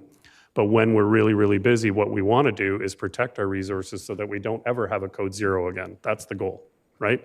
Let's make sure that we always have an ambulance available in the community for that really sick, high acuity patient who needs it. And if we don't reset expectations, then that'll be hard to achieve. And the next slide is just the timeline of things. As I've already mentioned, we're going to go live, I think it's December 3rd they come in, but December 4th flip the switch or something. Yeah. We were told December 3rd for the longest time, and then the ministry said, oh yeah, it'll happen on December 4th. And we were like, well, news to us. But either way, December 3rd or 4th, it'll go live. And then the last slide is just about kind of where we're at and what next steps are regarding, waiting till it gets up there. There we go. What the changes are and what our mitigation plan is to address those changes. It is important, and one of the reasons we wanted to present in front of committee about this, it is important. We recognize that councillors around this table will receive phone calls from the public if they think that they shouldn't have waited for an ambulance, or if they have a question or a concern. And so we wanted to arm all of you with the information to say this is actually quite intentional. It's on purpose, and it's and we will also provide all councillors with, if you do get a complaint or a question, here's how to send that complaint in to us for us to investigate, because we always investigate every complaint that comes in through us to make sure that is it a system problem or an individual problem, or was there a problem at all. So that's kind of where we're at, and we're here to answer any questions if there are, but I've talked about this many times, so maybe there aren't any. All right, I'll get my, are there any questions on the monitor here? Councillor Foxon. Thank you, and through you, Chair. Sounds exciting. So a person would still call 911? Yes. And then they would get transferred to the MPDS system, or we reevaluate it differently? How does it work dynamically? No problem. Through you, Mr. Chair, it's the same exact calling system. So someone still calls 911, it still goes to the Waterloo Regional Police PSAP, and it still gets then directed to the Cambridge CAC. The tool they use to now process that call is this MPDS system. And so that tool is now more refined, more specific, and more evidence-based. So let's say I'm calling 911 and that goes through that system. The information I give you is the judgment you have to use to, so how do we teach the public to know what information to give? Well, that's part of, I think, the communications campaign that Jason will undergo. And also, I think the reality is, when the questions get asked, if someone's had to call 911 more than once, we hope no one ever has to call 911, but they will just see a different level of questioning than on December 4th than they experienced on December 2nd. So for example, now they might say, is the person breathing? And the answer is yes or no. Whereas before, now it's like, how is the person breathing? Are they gasping for air? Are they short of breath? Like, what is it? It's a bit more specific, if that makes any sense. And the whole point to that is, the new system, how many determinants is it? 2,600. 2,600 determinants. These they call patient determinants, all evidence-based, and the combination of those determinants then spits out the call response. So the old system, and many of you have heard this before, but really quickly, the old system, a chest pain is a chest pain is a chest pain. Yeah. Not all chest pains are cardiac. Not all chest pains are chest wall pains. Not all chest pains are from trauma, but they all got lumped into the same in the current system. Under the new system, the questioning will be designed to actually delineate the people that call in for chest pain and it's cardiac versus the people that call in for chest pain because they pulled a muscle while they were lifting something, and all those types of things. I hope that makes sense. Yeah, great answers. The other thing is a few other communities in Ontario have started. Some have been open a year or two. I think the first was 2023? 2022 was in Halton and So Peel. how have they found it working? Or what flaws have they found? Through you, Mr. Chair, really great question. The first Ministry of Health Communications Center to go live with this was in 2022 in Peel region and Halton region. They found that the biggest challenge they had was the increase in the number of calls about, why am I waiting so long? Like that was the biggest challenge. And so they what the ministry has done since then has increased their staff complement on the floor of the dispatch center to be able to manage those types of things.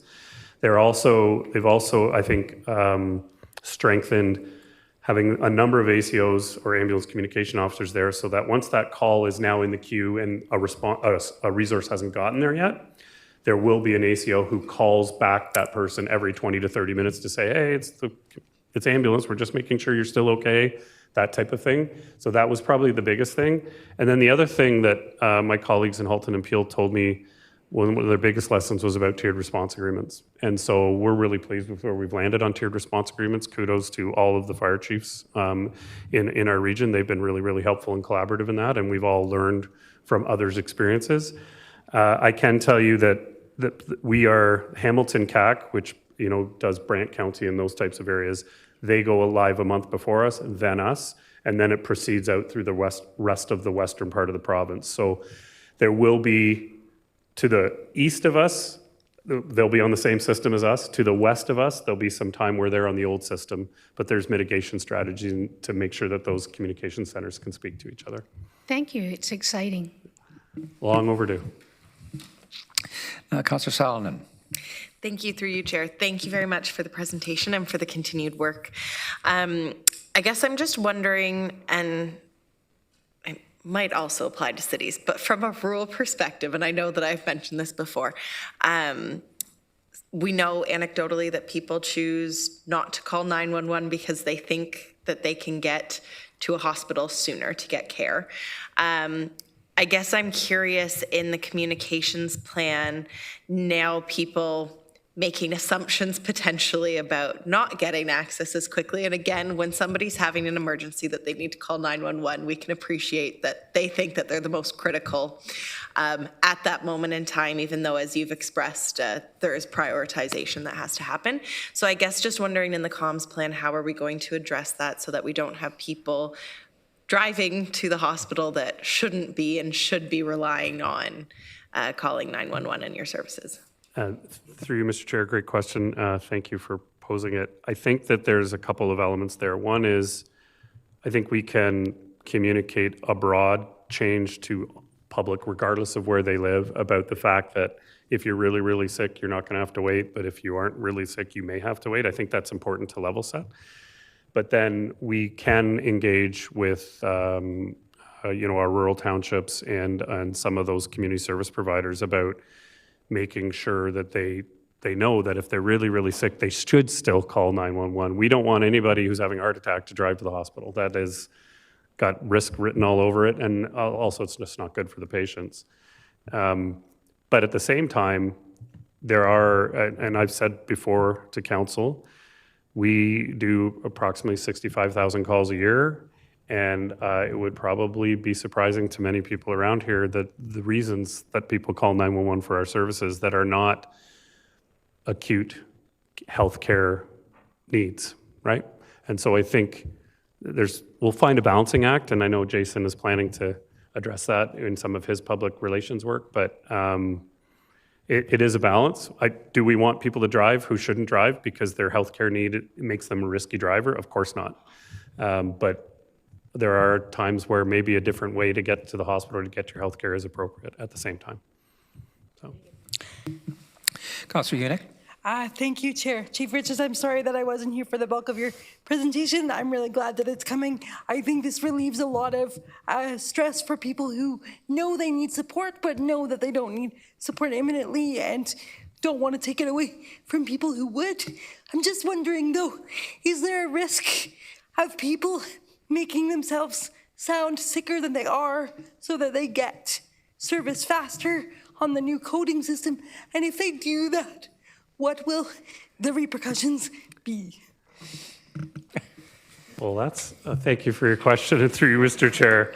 There's so many answers I want to give, but what I will say is there's always been a risk that people aren't completely truthful when they call 911, regardless of what dispatch system is used to prioritize those calls and triage those calls. I think this system is much more sophisticated in rooting out those that are legitimately really critically ill that need our support. in terms of what would happen, you know, there's really no recourse other than to continue to do public education of those people in real time. If they've called 911 and have done so inappropriately, how do we send the message to them about making sure they use the system effectively, is probably the only avenue we have. I would say to everybody as well, one of the things that MPDS also unlocks for us is a different way for us to imagine how we put resources out on the road. So as council knows, you've really been very supportive in funding lots of extra ambulances and paramedics on the road to manage the call volume.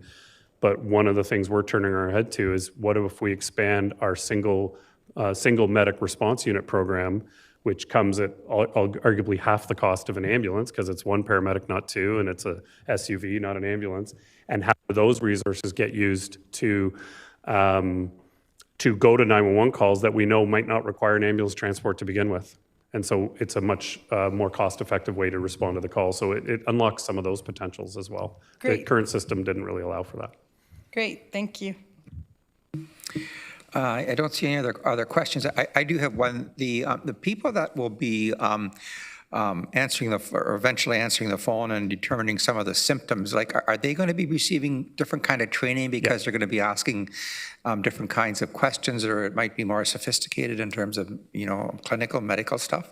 Yeah, this is one of the values through you, Mr. Chair. This is one of the values to having a medical director oversee the program is they all go through really extensive training. I think they've all completed it now, is that right? They've all completed it now because obviously go live is in 60 days. And the training actually gets them to be the equivalent of what's called an emergency medical dispatcher, which means specific training with a medical basis, versus the current training they had for the current system. You don't need to be an emergency medical dispatcher in order to do that job.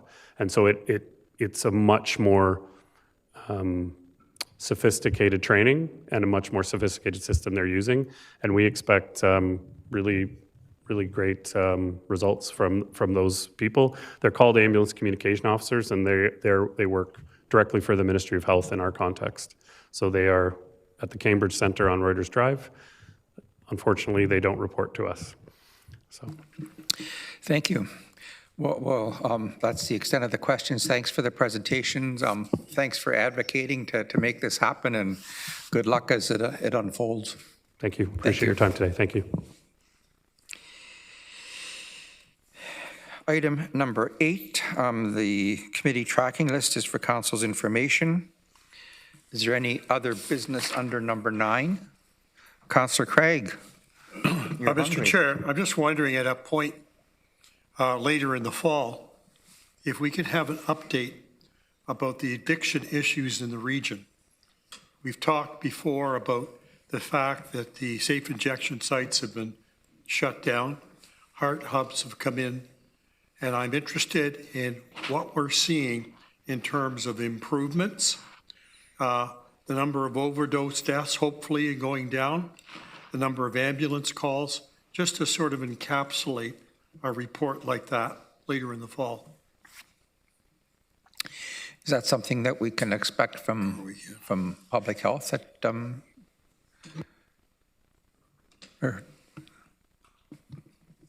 Through you, yeah, we can take it back. Yeah, okay, thank you.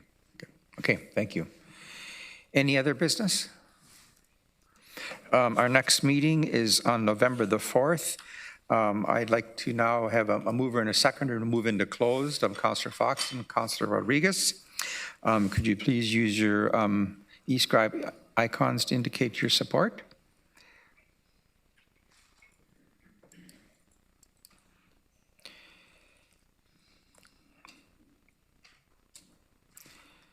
And that a closed meeting of Sustainability, Infrastructure and Development be held on October the 7th, immediately following Community Health and Services, in accordance with Section 239 of the Municipal Act 2001 for the purposes of considering the following subject matters: receiving advice that is subject to solicitor-client privilege related to a proposed acquisition of land in the City of Cambridge, and receiving advice that is subject to solicitor-client privilege regarding ongoing litigation, and that is carried. Oh, Councillor McCabe, are you in favor?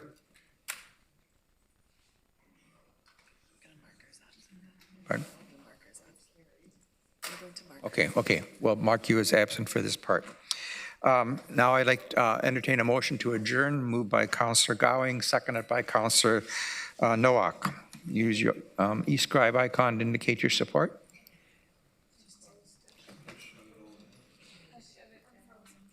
Here. That is carried. Lunch is served.